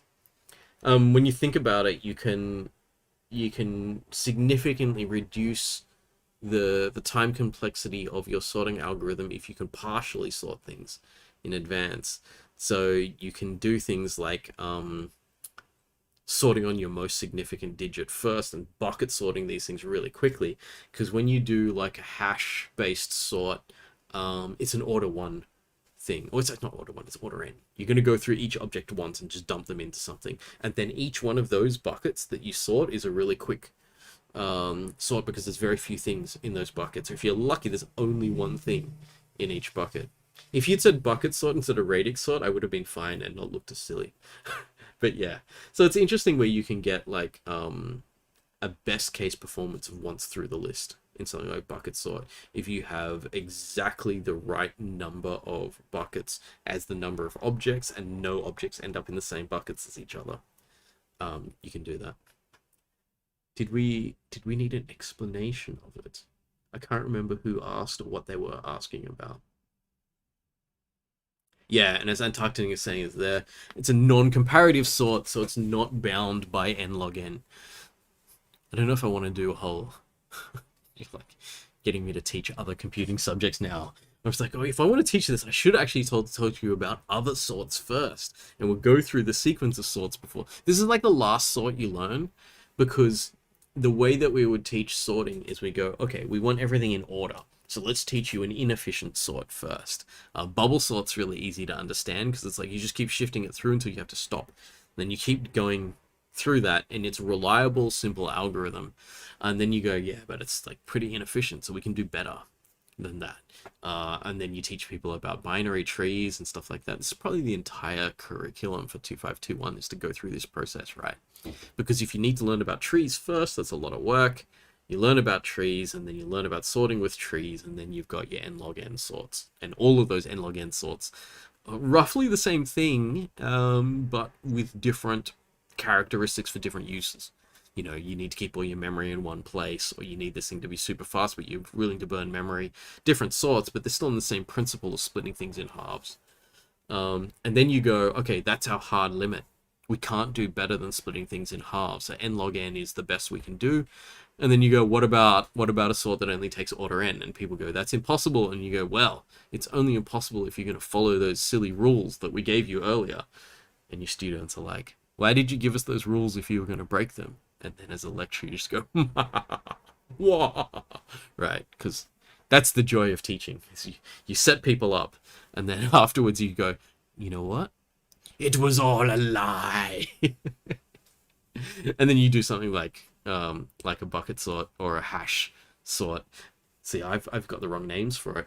And then you go, okay, we don't need to explicitly sort everything.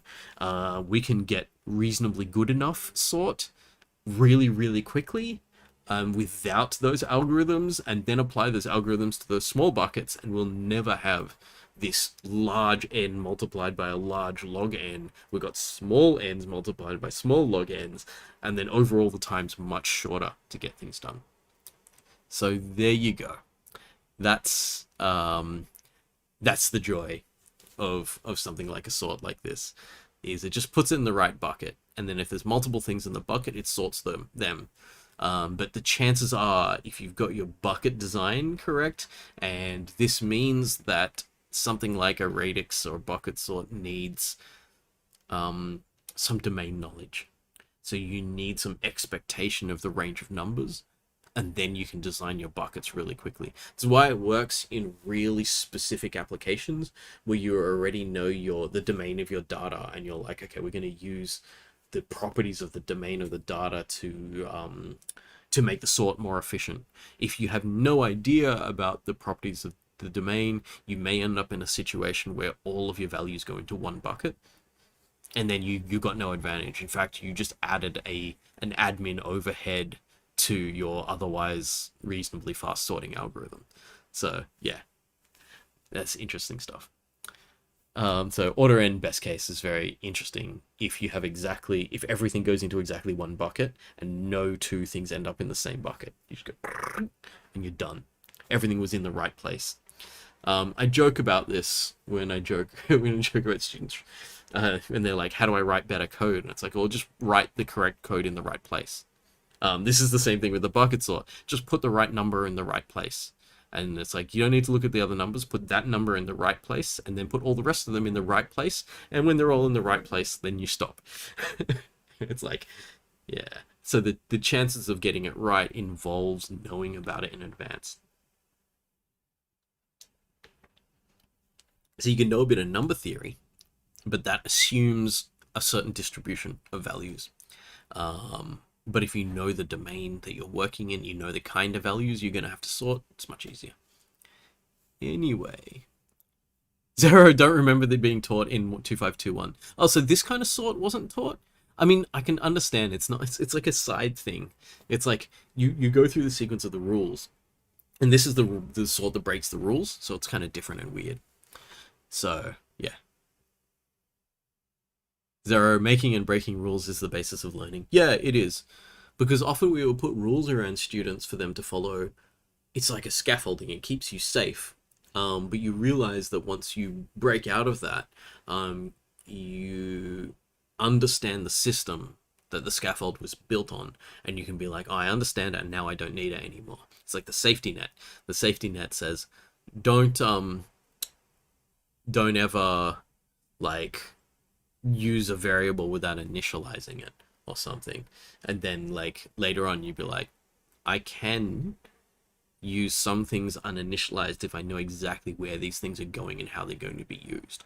If I want to, I can allocate all the memory for all my variables in my program in one chunk, and then address into it with pointers, and those are where my variables are. I'll manage that myself, and this stuff's all going to be really good in memory, because they're not all going to be in separate random pieces of memory. It's going to be one nice, beautiful chunk of memory, and the stuff I'm going to use is in order in that memory, so every time I run my program, it just sequentially goes through the memory, and it's really, really good at sorting that and stuff.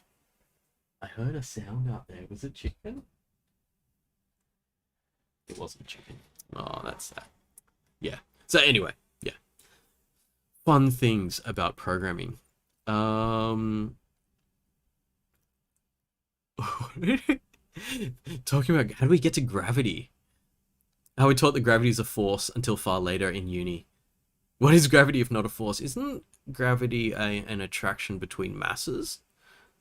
So it's not necessarily a force? Or it becomes a force? It's an impulse? Don't ask me to actually do physics. I'm just saying words now. But Gordon's saying something space-time curvature, right? It's Einsteinian physics. Watched 100 videos explaining general relativity, but never understood it. Look, it's fine. It's fine. That happens. Yeah, but in game dev, only Newton's laws. Like, if that. Like, we're using really, really bad kind of simulations of things. Like, trying to do a real-world thing with a digital system, it's always odd. Yeah, I apologize. It wasn't chicken. Although I did hear a sound. Nah, it's okay. Oh, Tawaka's here. Hello. Haven't seen you in a while. But anyway, that's now. I want to wrap up there. Our kind of scheduled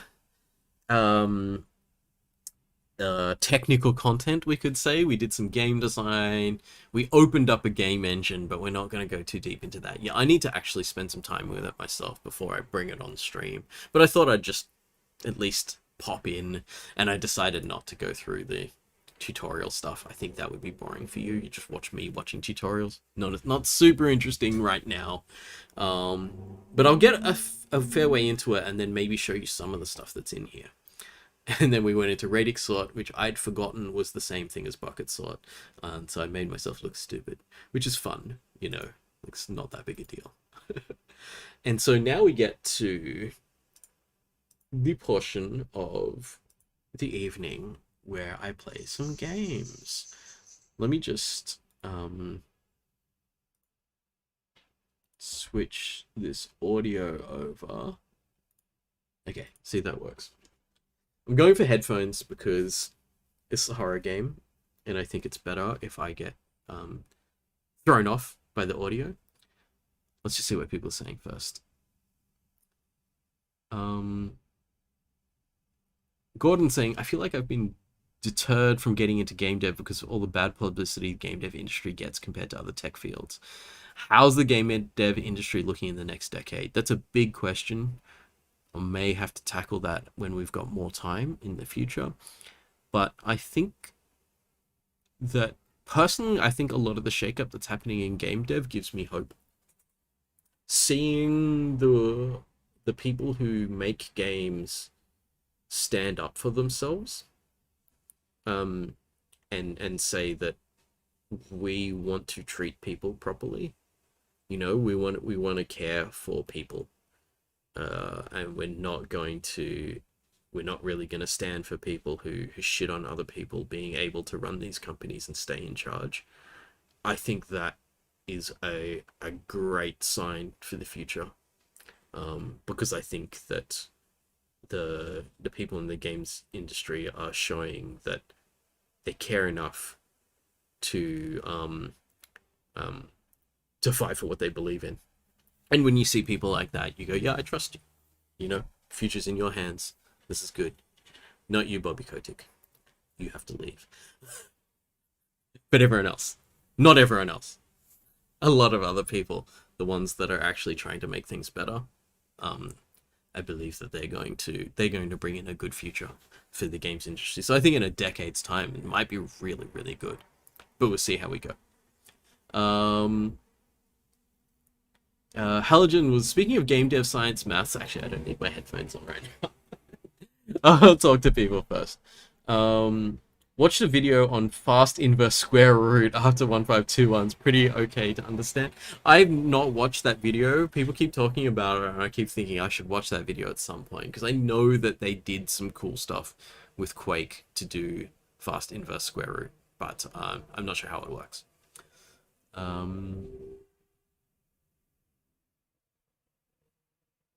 Oh, we're talking about gravity.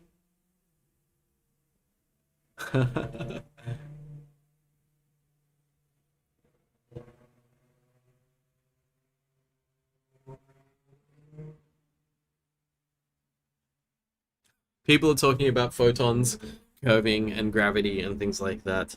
So there's descriptions in chat. I'm not going to repeat them all. It's super interesting, but I'm not going to repeat it all. And it's about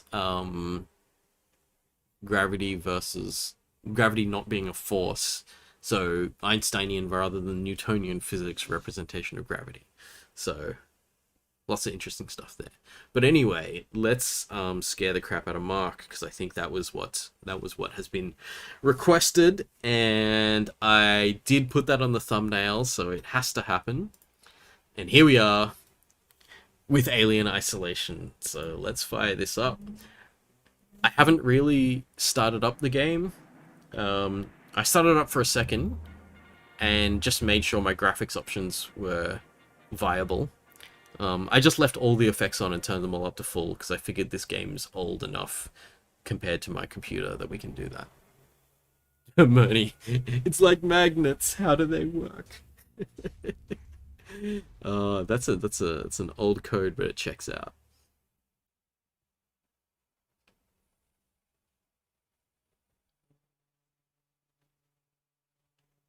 Antarctican said that GitHub Copilot considers the quick inverse square root function name a slur to avoid the embarrassing demo where Copilot regurgitates the code.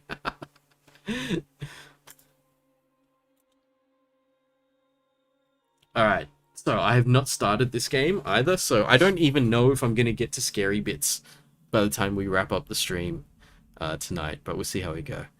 We're locked at 144. Oh, wait, we're in the menu. I don't know if we're going to be 144 frames once we're in, but I think we might be. Alright, here we go.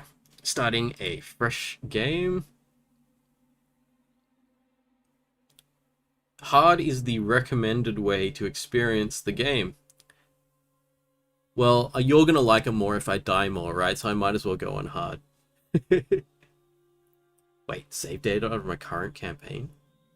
I may have started playing this like 5 years ago or something like that. I can't remember. Gamma correction. That's about right. What I can see. Are we getting game audio?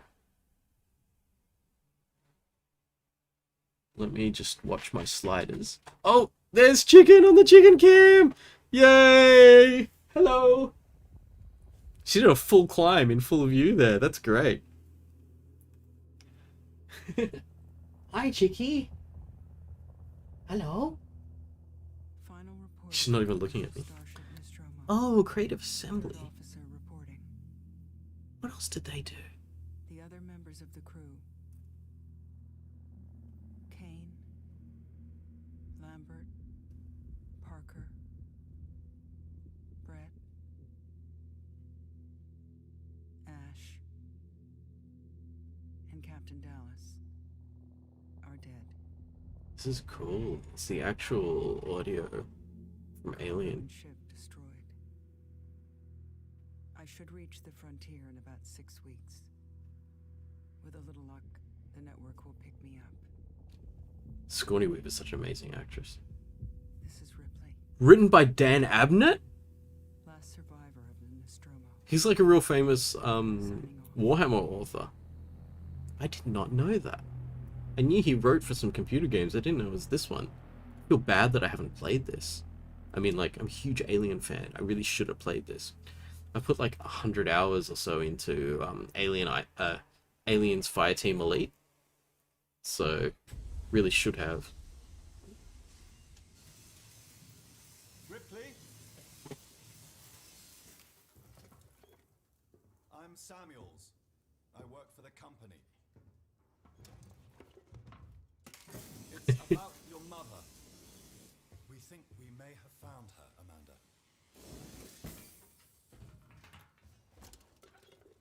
A commercial vessel, the Anisadora, has recovered what we believe to be the flight recorder unit of the Nostromo. Where? Zeta Reticula. What did it tell you? We don't know. The unit was taken to Sevastopol station. It's proprietarial material, so the company wants it to be collected as soon as possible. Sevastopol's a supply depot in the region. It's a permanent free port I know what it facility. is. Transit's arranged. There's a courier ship called the Torrens heading out that way in 2 days. We're going to travel out. We? Me and another exec. And you, if you're willing.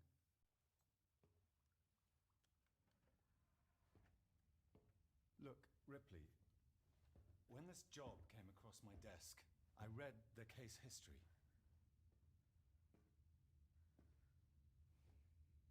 I know why you're working in the region where she went missing. You're still looking, aren't you? I've been cleared to offer you a place on the Torrens if you want to come along. Maybe there'll be some closure for you.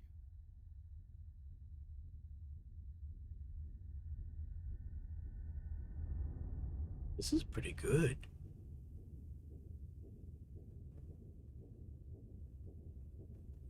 It's a good scene. That had grip. I guess this is one of those games where like it lives or dies on its story, right? It's not just like a flow state gameplay game. So if the story is not good, you don't get you don't hold people. But I like that opening.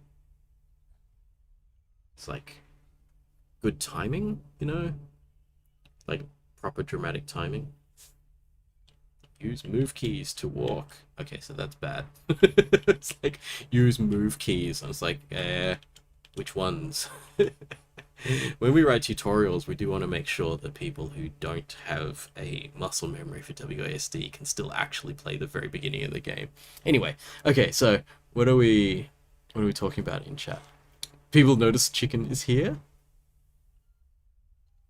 Mark sneakily practicing to become an alien speedrunning pro. Everyone's really excited for chicken. She's so happy. She loves that thing. Total War Creative Assembly. So they did that, and they're doing Total War Warhammer. Yeah. Tuaka said good luck. Thank you very much. Olivia says the game audio is a bit soft. I can turn that up. It's a lot soft. Yep. Alright, give me a sec. Voice sounding strange for anyone. My voice? Or another voice? I'm not sure. Ooh, subtitles. That's a good idea.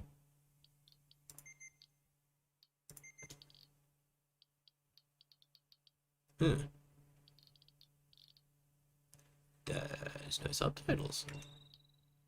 Maybe it's in video.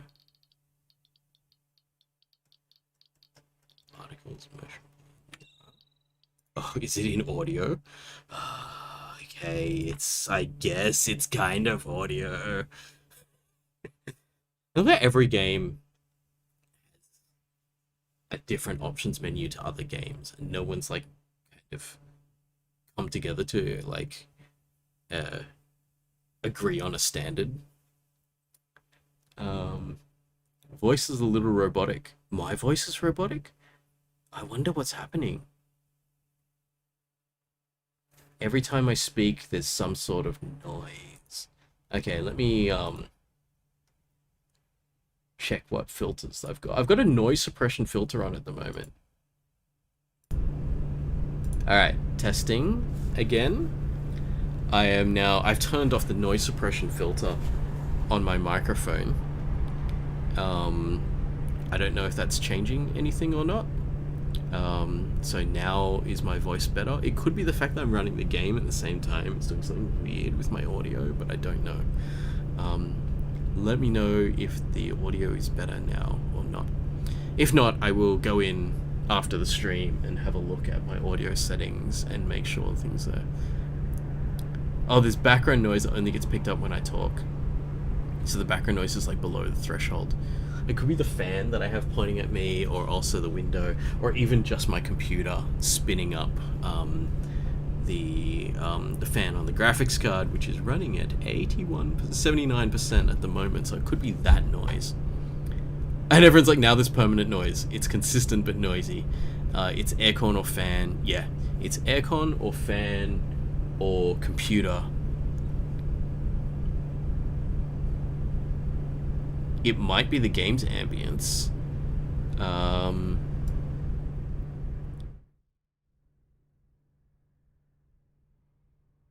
about now? I should be really quiet now. Is that still noisy?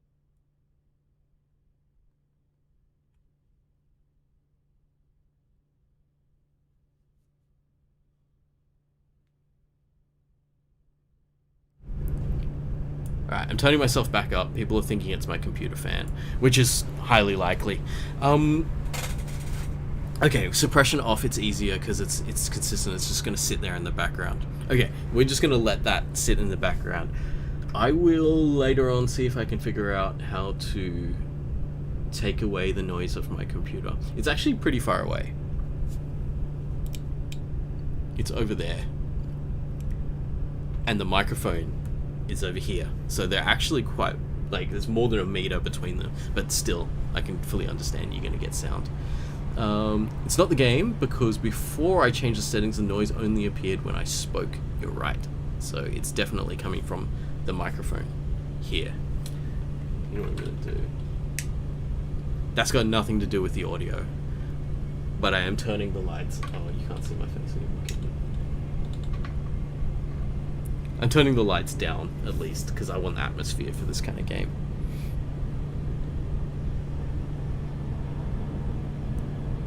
House 2 doors down, kind of quiet. Well, there's a plane going past overhead now, so that should be very loud. But anyway, we are back. Let's get back into the game. I'll do some troubleshooting and see what I can do, because if it is the fans, I can understand, because you noticed when I started gaming, and until then the fans weren't spinning up, and so that makes a lot of sense that my computer just gets louder when I start gaming. Alright, let's sign in.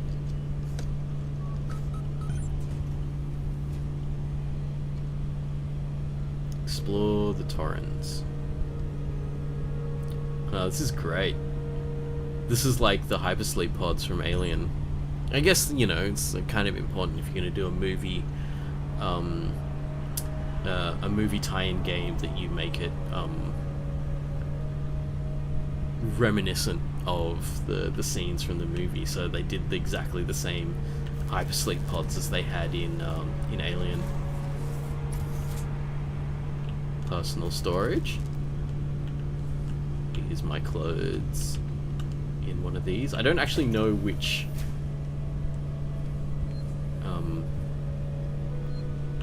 bunk is mine.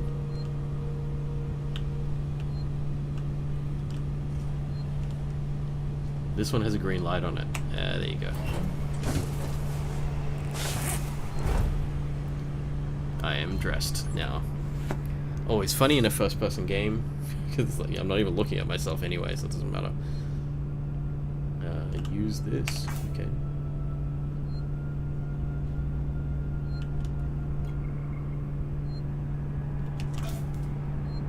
Oh, that was... It wasn't doing anything, I was just turning it off and on again. Use registration points to menu save your progress. They will warn you if enemies are nearby. Haha, I love these computers. It's like a 1970s, I think? Late 70s, early 80s view of what the future would be.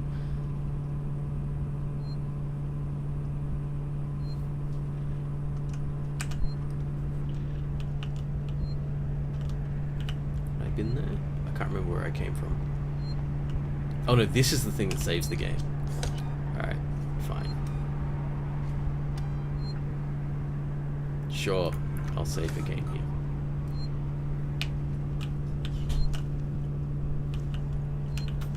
Right. Oh, maybe this one actually had my name on it. Yeah, I didn't look at my name, I looked at the green light.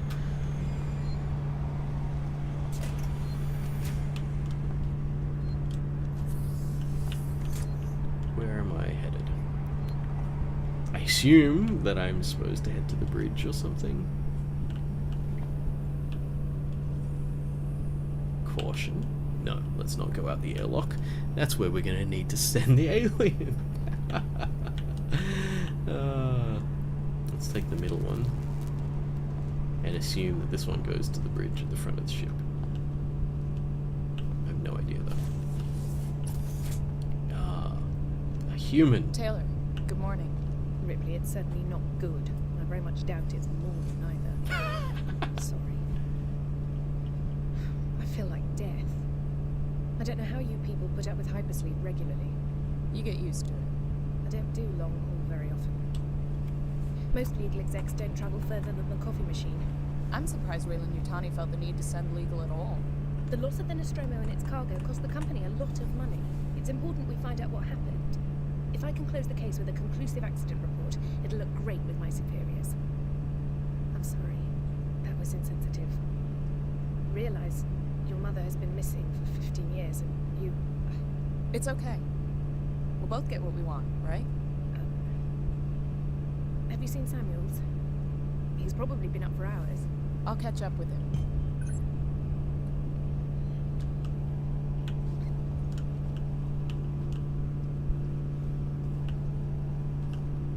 The little details are nice as well. I wonder if this is still aimed at me.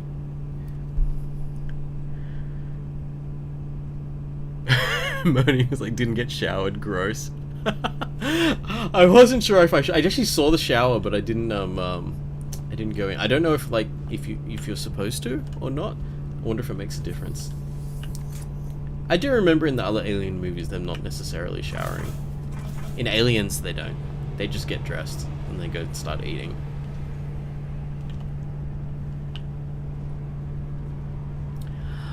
You know, something I'm noticing is how low the ceiling is. That's kind of good, that kind of claustrophobia of being in space. Is this him? This is him, isn't it? Ah, Ripley. Samuels, did you wake up early? Well, I don't really need as much sleep as the rest of you. I was just inspecting the Torrens facilities. A well-maintained ship. I realize it's a very similar model to... The Nostromo. Yes, M-Class. A later pattern, or close in spec. I've worked engineering jobs on ships like this. Of course. Is Taylor okay? She's not a seasoned traveler. Hypersleep may have been punishing for her. We talked. She seems nervous. I hadn't noticed. She's a skilled executive, though. Should help us with any legal issues we might encounter.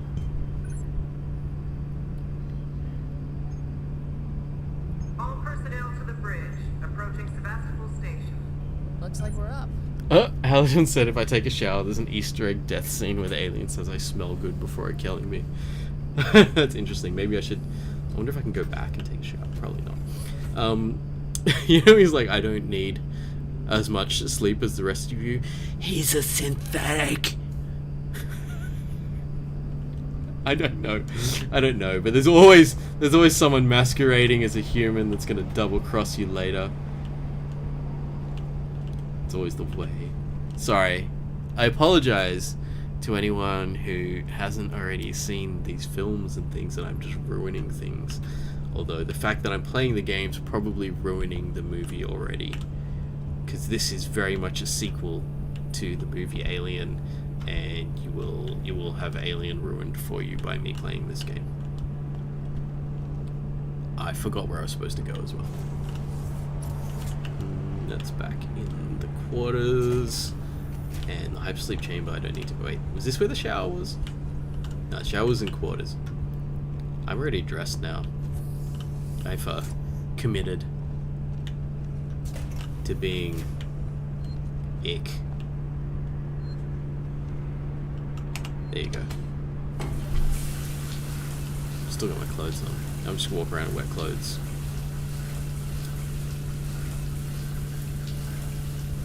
Know how long you stay in the shower.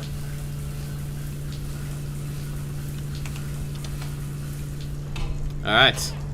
I have now drenched my flight suit and I'm going back out. Okay, we're abandoning realism for a little bit here. That's okay, we'll accept it. It's just a computer game. Okay. No, we're not going out the airlock. That seems like a weird thing to do. I was too busy getting excited about he's a cyborg to remember what he actually told me we were going to do. I don't even know if he is. I'm just making that up. Can I open these? Ooh. Yes, take all. Scrap. That's what I want. Scrap. I love games like this where you're just like, I don't know what it is. I'm just going to take everything and carry it on my person. Things that you would never do in a real situation. Ah, the bridge. Had a restful journey. The Torrens is in very good order for an old Enterprise captain. She was a wreck when I bought her. Took a few years and a lot of contracts to refit. She pays for herself now. You said we're approaching Sebastopol Station. Are we docking? I believe your contact is Marshal Waits, is that right? I'll hail Sevastopol and arrange boarding with him. Good. Let's get this done. Don't worry, Miss Taylor. Routine. In and out. Connor, how we doing? SMG loaded and calibrated. Approach vector locked. Prep comm so I can say hello. Channel open, Captain. Does everyone have their briefing documents? You can watch the approach on the monitors.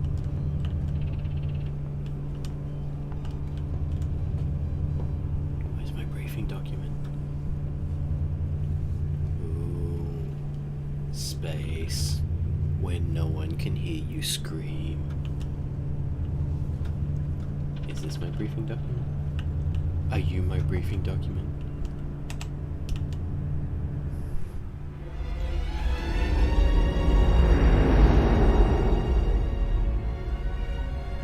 Can we see it? Switch to monitors.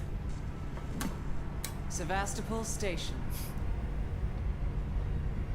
Is that damage? Looks like damage. Punch up 74, tight angle.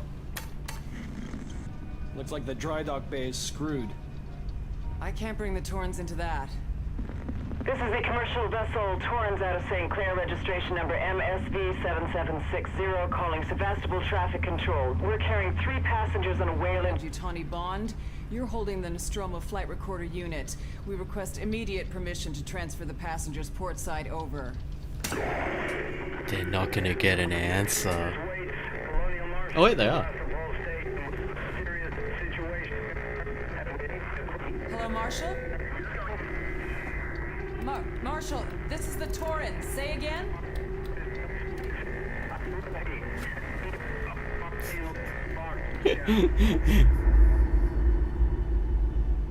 This, The station's comms seem pretty screwed up, so I fitted Samuel's suit with a radio booster. I can only keep the Torrens in transit for 24 hours. You'll have heard from us by then. Safe trip.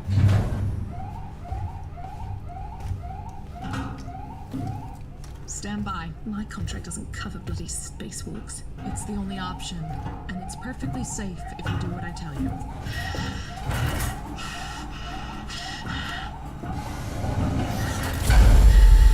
I like the claustrophobia in the audio. Like you can just hear inside the helmet. Depressurizing. Oh, fuck. Hating this. Just shadow me, Taylor. You too, Samuels. Affirmative.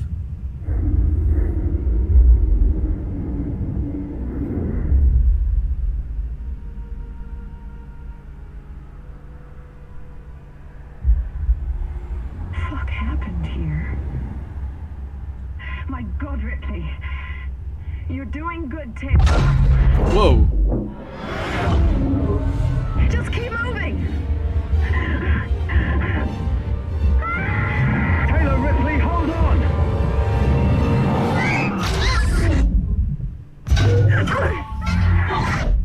Oh no! Oh no! Samuels! Taylor! Respond! Anybody!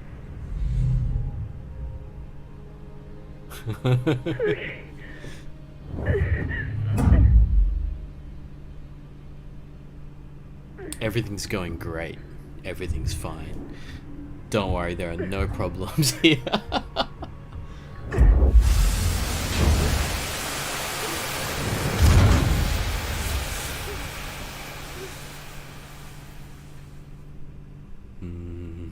That was cool.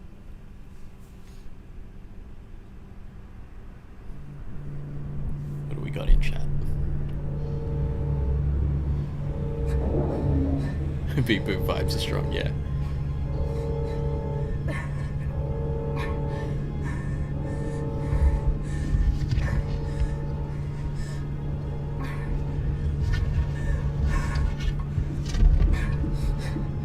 Oh wait, hang on a second. Quick Flicks and Chill is here. Hello, Quick Fix and Chill, sorry. How are we going? Nona guy just took a shower as well. I should, like, on a day like today, yeah, it's nice to have a not too hot shower. Sarah said your teammates tend to be children. Gravity. Yeah, I like how the gravity just turns on. Bring out the Flammenwerfer. Yeah, I have a feeling that, like, whatever I'm going into here, the situation is bad, no matter what. Okay, let's get back into it.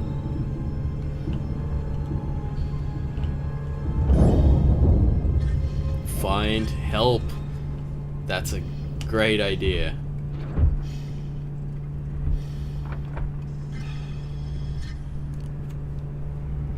Okay, so I put my spacesuit in there. I don't know if that was a good idea. Oh. There's aliens here. Save my game before I inevitably get eaten.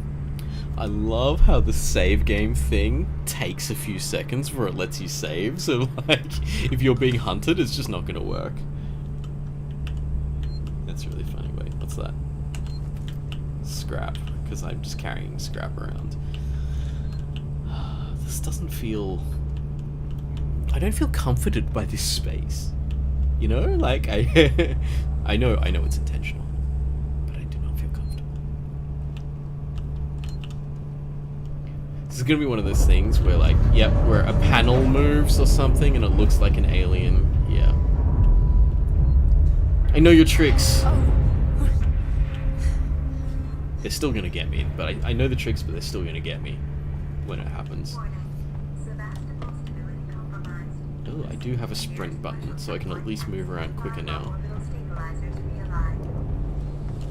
Oh, maybe that was the way to go. This is definitely not the way to go. Shit. Definitely not the way to go. The game's telling me very clearly, not go that way. Let's go this way. This is back where I was, isn't it? Oh, okay. I think they want me to solve some problems. That's fine, I can do that. So... Oh no, don't play in air ducts. God, this is guaranteed how you die to aliens. Hey, at least they put lights in here.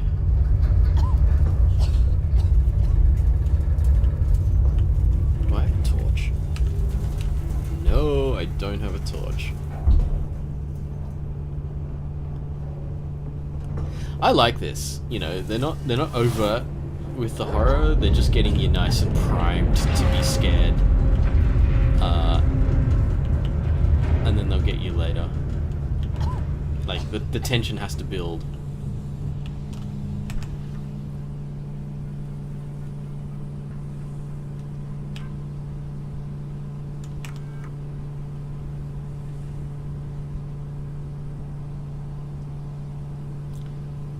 Sevastopol, the station I'm on, is being decommissioned.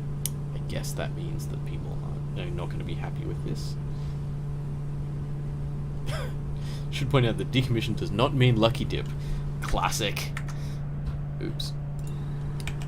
The second something is being decommissioned, people start stealing stuff from it. Bonding agent. Got some super glue. Nice. I assume that later on I'm going to have to maybe craft some makeshift weapons. Oh, that does not look like... I know I'm going to end up going across that silly little bridge. But it just doesn't look like a good idea.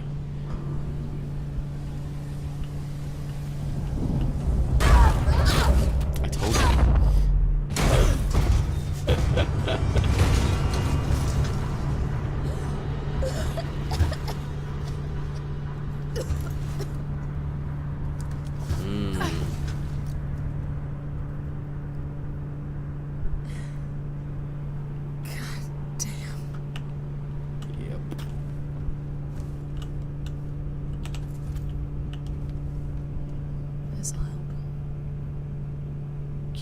Inventory.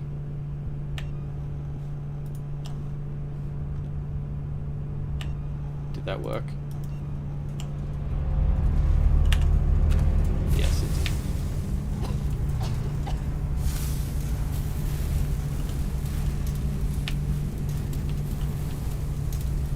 I like the atmosphere. It's really close in, claustrophobic. And they make you do things like crawl through stuff like I'm in the baggage claim. Someone new. You always know Working Joe.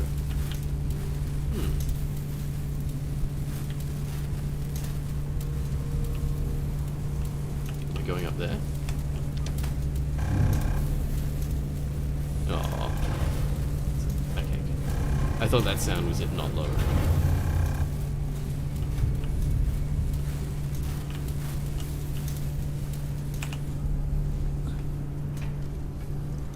That means I left my flare behind.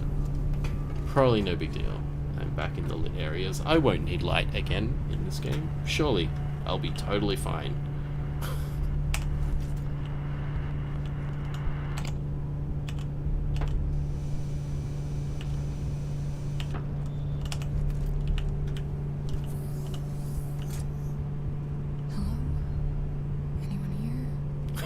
I love that. I love that she doesn't want to say it too loud. Just in case there actually is someone there. A lot of broken stuff.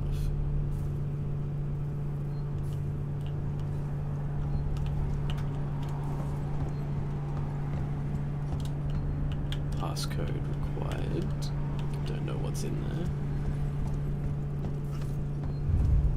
do really like the atmosphere of this game. It's quite gripping.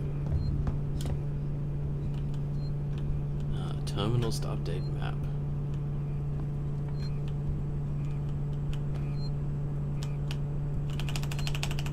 Oh, QuickTime events, lovely. Am I charging this thing up? That's really funny. You've got to crank it to get it going.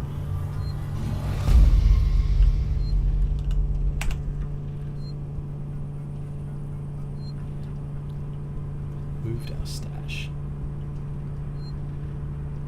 Code is 0340. Maybe that's that place before where I could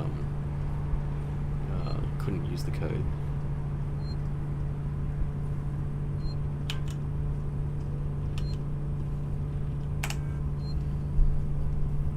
The company is saying goodbye.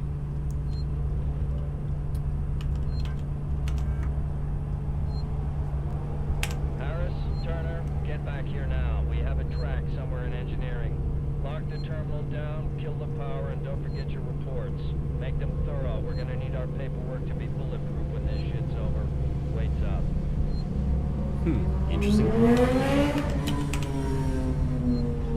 Restore power to departures. Ah, restore power. Turning on all the lights is definitely not going to attract unwanted attention. Oh, what? People? Where are they going? Alright, let's go find out what those people are doing. They were running from something though, weren't they?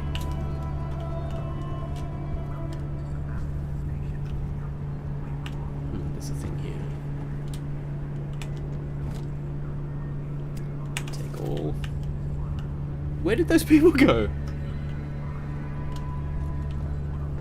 Hey, at least I've got a passcode. Let's see if this is the one.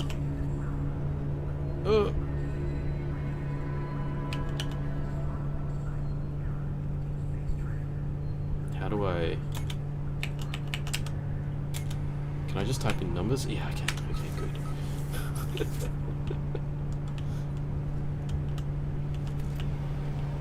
They had a stash in here, didn't they? It's gonna be more than just scrap. Ooh, med kit. And a blueprint? Crafting menu? Right.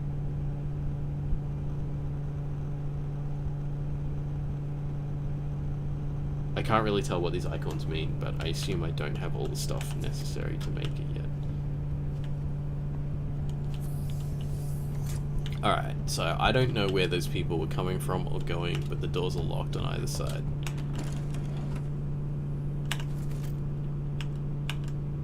Item maxed. Okay, I have too much scrap. That's fine. I probably didn't need it. I'm sure I won't run out of resources later, will I? But with those people running away, I don't know why I'm going further in.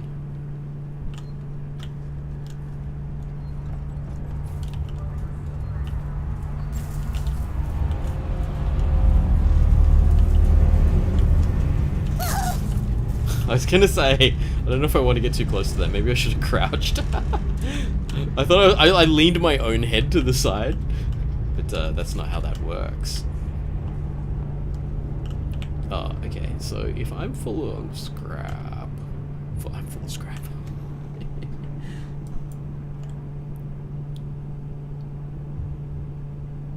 I cannot craft this item because I do not have compound B.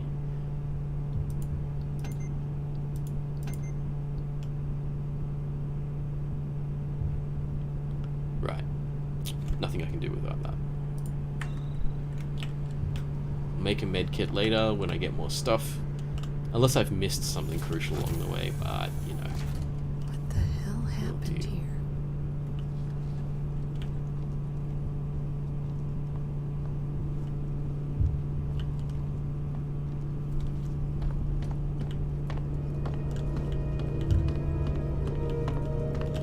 There's a lot of, this door is locked.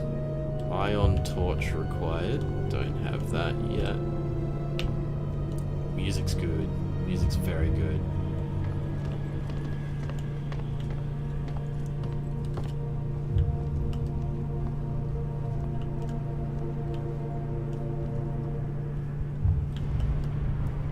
Looks like I can't get across there. Go up the other stairs, I guess. You never know in games which things you can search through. I don't know if I'm gonna get you your alien tonight. I assume that they're just going to keep building tension for a while before I get attacked by something.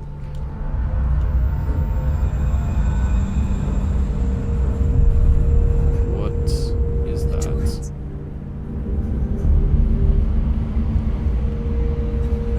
I'm right here. Verlaine! Oh no. They're leaving. No, don't shut the... oh no. They're leaving without me, aren't they?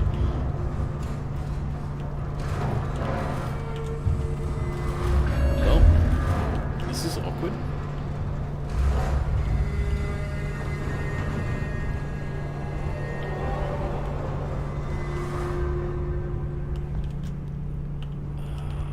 I don't know where I go from here. There's no way through this.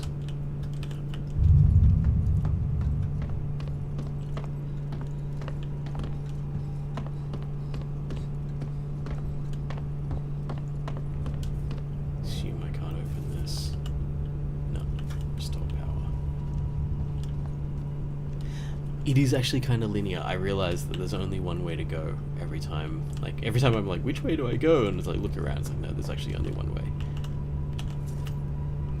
Alright, they're giving me a flare. That's, Alright, this is the generator thing.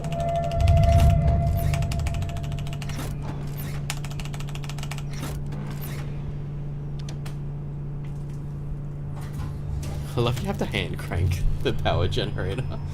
I don't know why that is. Alright, doors are opening. That door doesn't look ominous at all. Can I use this? I can't.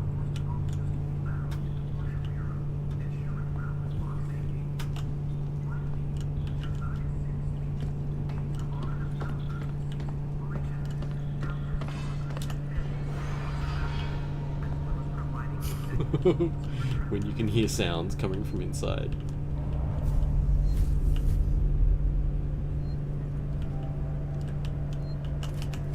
Atmosphere is really cool though.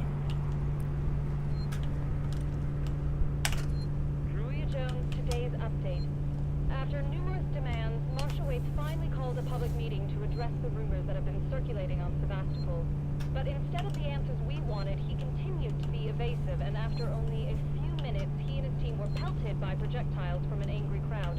A gun was fired, there was panic, and now Waits and what's left of his team are forcibly ejecting us from the terminal. Feels like we're on our own now.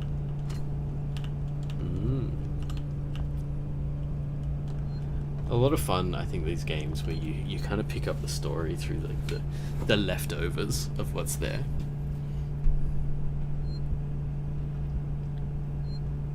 Sarah was like, if I was alone in an entire city, I'd start stealing shit.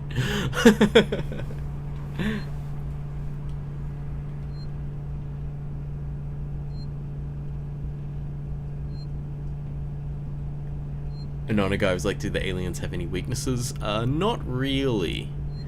In the movies, they would eject them out of the airlock. It doesn't kill them, but it just sends them into space, so they're not going to attack you anymore. Or they would shoot them with lots of bullets and flamethrowers and stuff like that. So like there's that. They're not immortal or anything. They're just creatures. Zara said, strongly recommend all the Alien movies. The lore is super interesting. Yeah, and Sigourney Weaver is pretty amazing. I like the first two.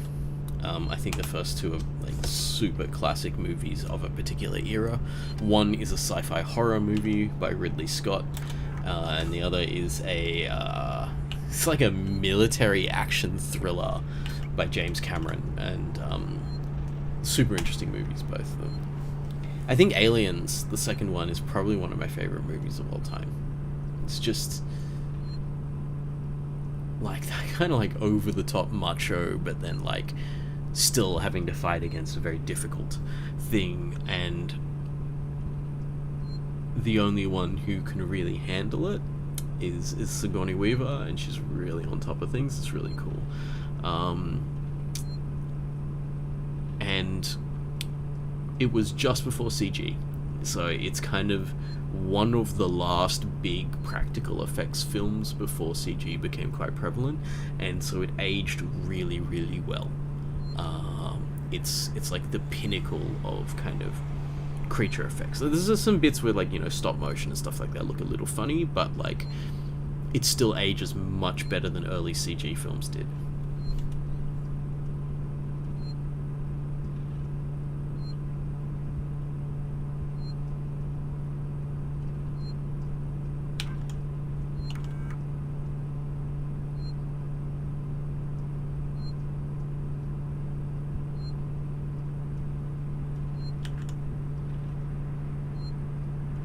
Okay.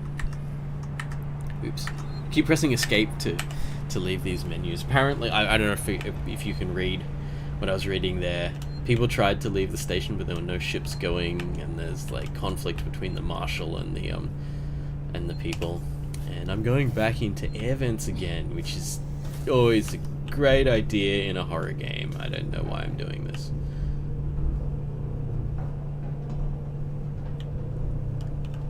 Should I have lit that flare?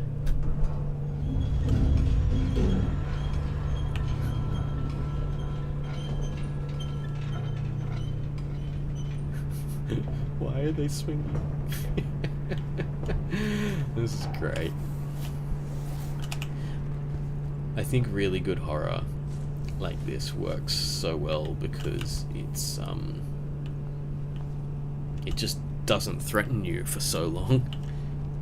But it threatens you psychologically, but it doesn't threaten you for real for such a long time. Super interesting. Where's the crafting menu? Oh, there.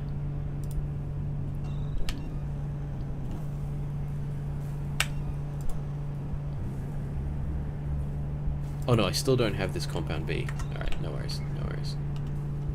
This whole damn place is falling apart.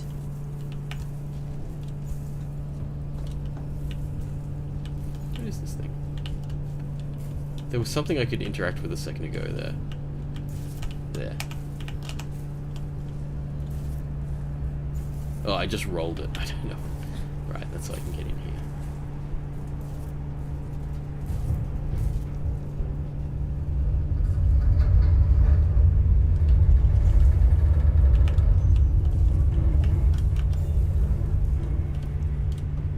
Can you climb over things? You cannot. That's weird. Why am I here?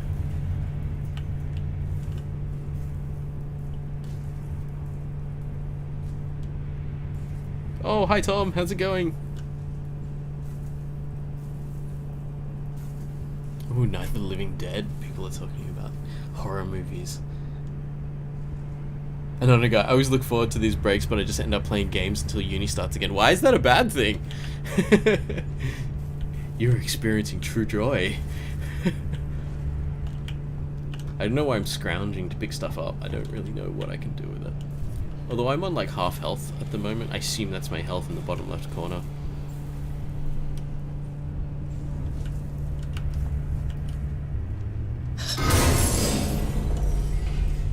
That's a person. I'm like, that's a person. I should go towards them, but I'm also like, I don't want to. Like, why are there just people around and they just run and I don't know where they go? This is good.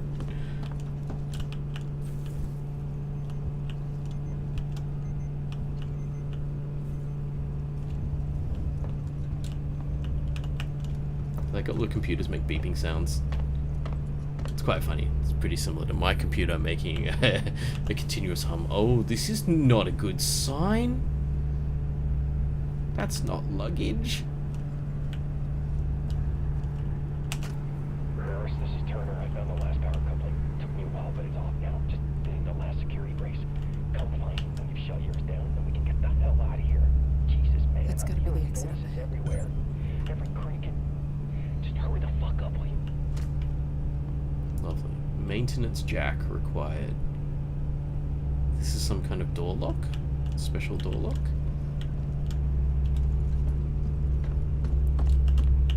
Fuck the marshals. Okay. People were getting along well.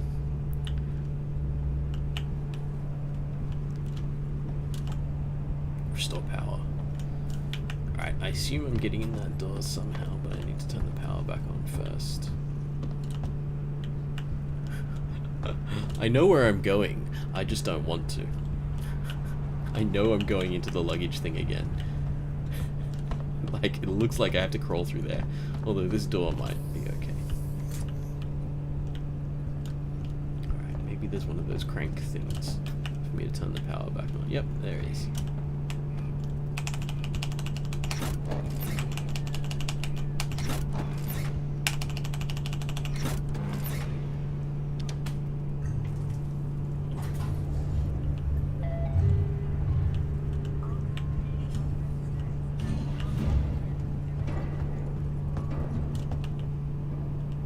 Another one of those doors that's locked.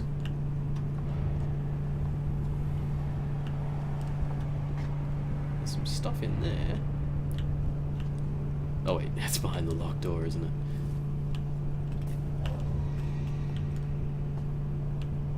It's all these little sounds in the background. I'm like, oh no, what is that? Oh, lovely. That's what you want to see, is dead people. That makes you feel real safe.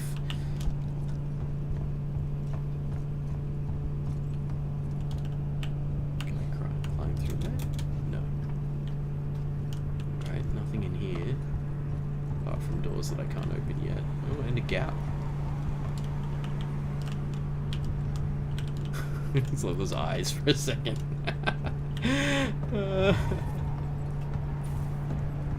Was I here before?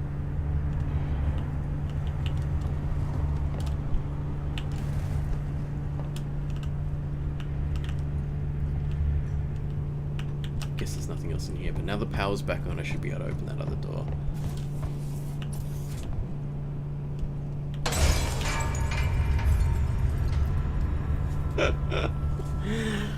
Oh, and they do stuff like that, and then they accompany it with, like, the soundtrack. Very smart.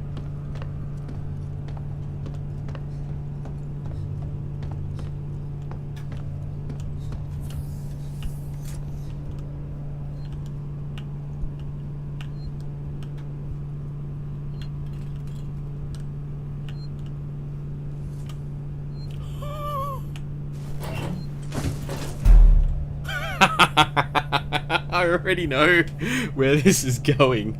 Oh no. Oh, that's gonna happen. That's in my future. That's what they're telling me. In the future, you will hide ineffectively in somewhere like this. Or you will attempt to hide somewhere like this, and it will be ineffective. Alright. First, it's Turner. Gotta deal with that wasted asshole again. This time, you nearly wrecked the door with a maintenance jack. Guess he figures it's safe here. Wants to lock himself in. Screw him. We got too much to worry about without babysitting drunks. Anyway, I threw him in the evidence lockup. Let the son of a bitch sleep it off.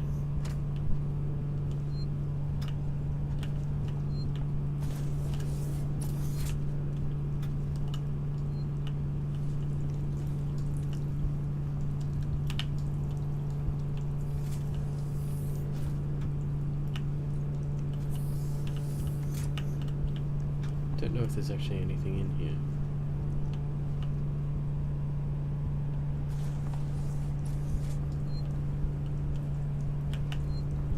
There's another jack.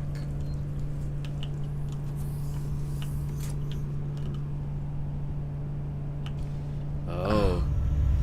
Fuck.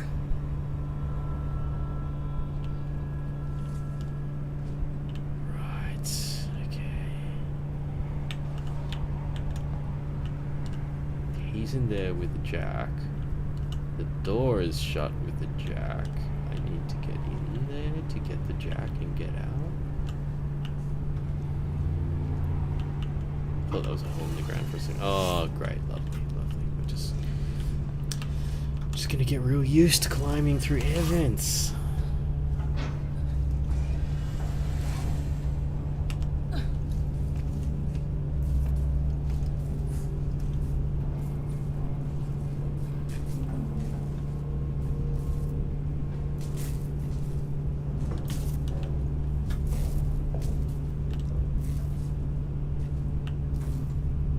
Is there blood in the air vent? Well, I've got a maintenance jack, so I guess that's a good thing. Oh, I didn't have to make that sound. Oh no, wrong button. Well, I've used up my flare.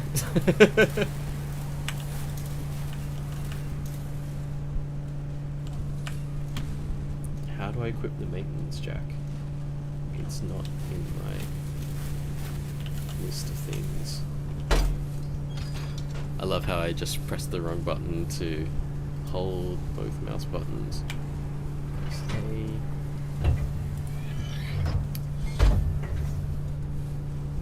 He's hoping I'm not going to need that flare for light sometime soon.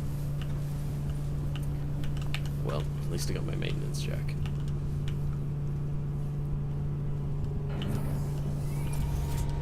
That means I can open all of these things.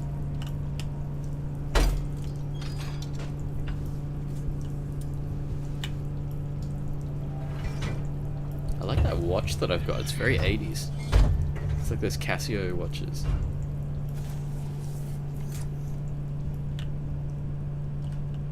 More scrap. Ooh, compound B. I can make medkits now. Interview subject. Heist. Did I say that right? Heist? Look, if you can't even tell me your name, we're gonna be here a hell of a long time. I just want to know about your boss. He's got you all into a lot of trouble. Someone's gonna be accountable. I'm gonna make damn sure someone's accountable. No? Tough guy, huh? Turner, turn off the tape. Maybe our friend here is just shy. Okay. Police brutality. Lovely.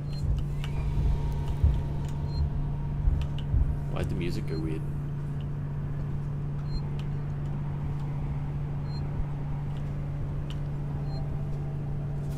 I didn't see anything.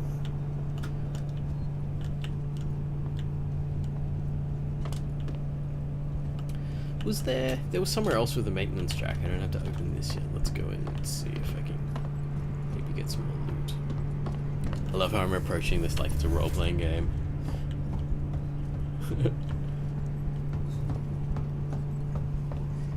I mean, if this just had like some chill music and better lighting, I would not be even remotely freaked out at the moment. Everything would just be fine. I'd just be gathering equipment. It's a good atmosphere though, I like it. Like, both good writing and good direction. Even though it's completely linear, like there have basically not been choices.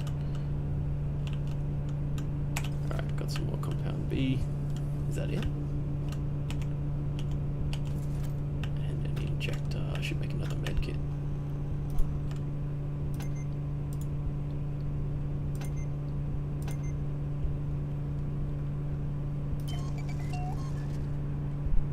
Nice. I can pick up this extra scrap. But that's good. I've got 2 medkits in case I get mildly injured by an alien and escape. Just the idea of that sounds hilariously preposterous. If I meet the alien, I'm just gonna die, I think. Alright, let's go open that door.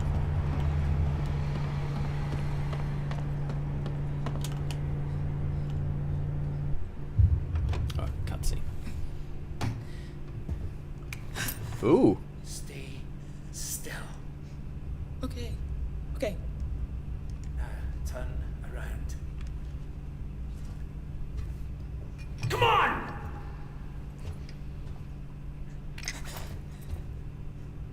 Ripley. Where'd you come from? Ripley? Off station. A ship. There's no ships here! There are now. Well, that's good news. Because things are not so good here. Something blew just now. Rocked this whole place. I saw it. But lady, that's the least of our problems. Oh, is he about to get eaten? Yeah. Something's on this station. Something you wouldn't believe. Like what? A killer. You get it? Okay. What, like not you, buddy? Okay. What's your name? Axel. I was boarding with 2 colleagues. EVA. We got separated by the blast. Can you help me find them? Why? Because you seem to know your way around. No, I mean, why? What's in it for me? A place on the ship. How do I know I can trust you? I need to find comms. I need to contact my ship.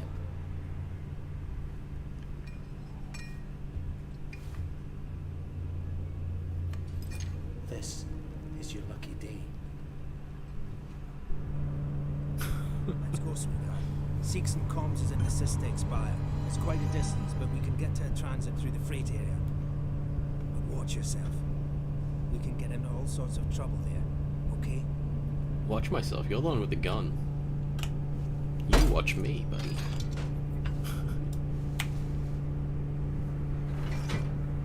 Come on, I don't want to stick around here long.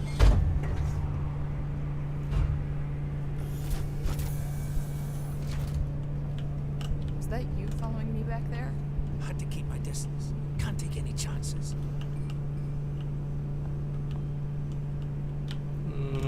That flare would have come in handy in either of these. What? Hey, don't move. Okay. We're not looking for trouble. Who are you? I'm John. This is Ringo. They're just some John and Ringo. We haven't got time for this. Come on, Jana. We're trying to get to comms. Can you help us? We don't need their help. Don't tell them anything. Look, I've got the elevator working. Jana, let's go, okay? I'm sorry. Good luck.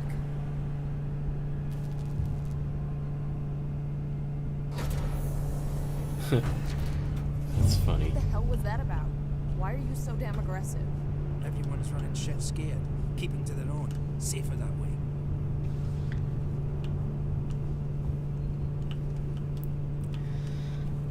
I think given the time that maybe I should wrap this up here. I didn't get to anything of the genuine kind of jump scares or anything like that I'm sure this game has. But I still find this quite interesting, and I think that the atmosphere they're building and the setup is quite good. And perfect timing at a save point.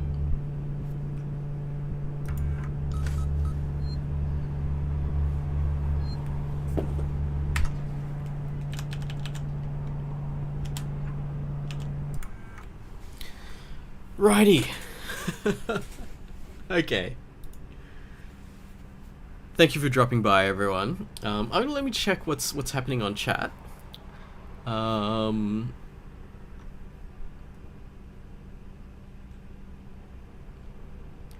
we talking about here? Oh, I missed a lot of stuff that people were talking about. People talking about aliens. Tom dropped by. Okay. Homelander bursts through the space station.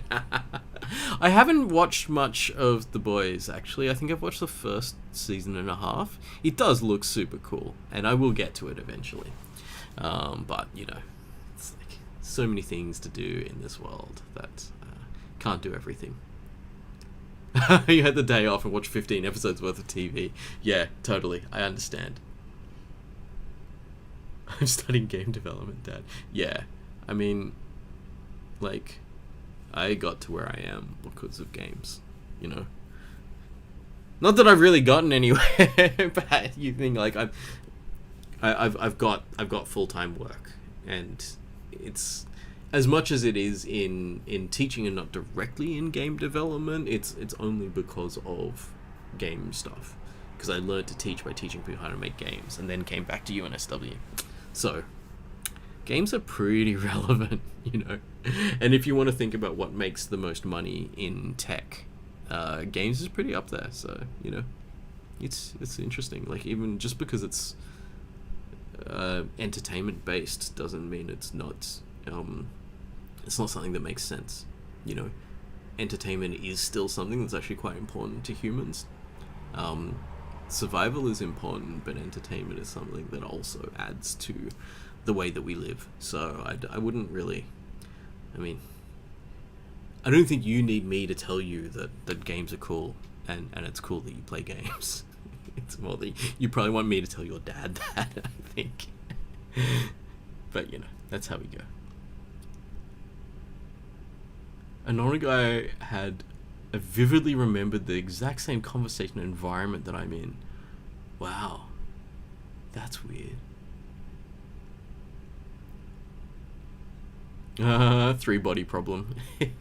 Someone's talking about Lucisin, I think. Did someone say the name later? I'm not sure. Yeah. 3-body problem is really good. I actually listened to that as an audiobook because I was listening to it while I was painting miniatures. I have this thing with like multitasking a lot when I don't necessarily have to, but I do anyway. It's pretty good. Yeah, I haven't read more of them though. They were going to make a 3-body problem TV show.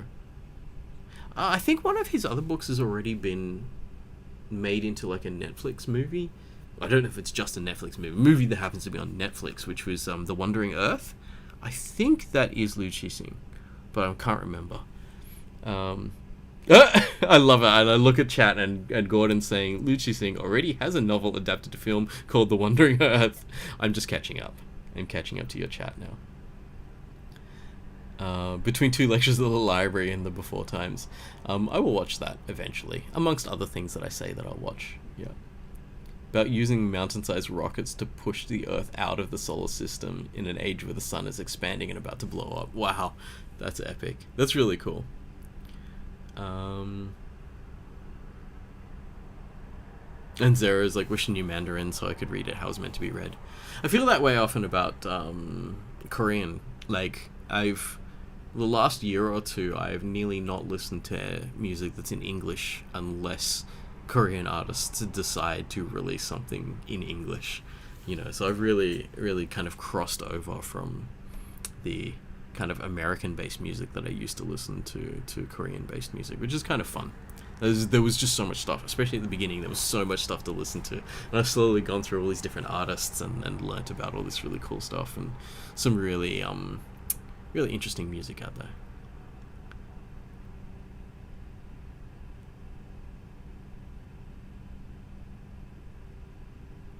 Just seeing what everyone's saying. No, I think I've gotten to the end now. Thank you for streaming. Thank you, another guy, for coming along. Nicole said thank you for the stream. Yeah, so I'm not going to be back next week. I can't remember what the date is next week, but it's like in the gap between Christmas and New Year, so I'm going to be off doing other things, I think. But when I start streaming again, I'll let you know, because I think the first couple of weeks of January, I'm doing a lot of things on the weekends that may be spilling over to Monday, but I might have some time midweek to do some streams, maybe some chicken on Tuesdays. Is chicken still there? Oh, she's still up there. Oh, she knows I'm talking about it. She just started moving. Oh, look at that little leg. Hello. Yes. You want to say bye to everyone? Goodbye. Goodbye. Alright. I'll see you all later. Have fun. Take some time for yourselves. You know, hopefully you get a bit of rest. And I'll see you when we come back in the new year, and we will continue doing some stuff with potentially making games and playing games and things like that. So,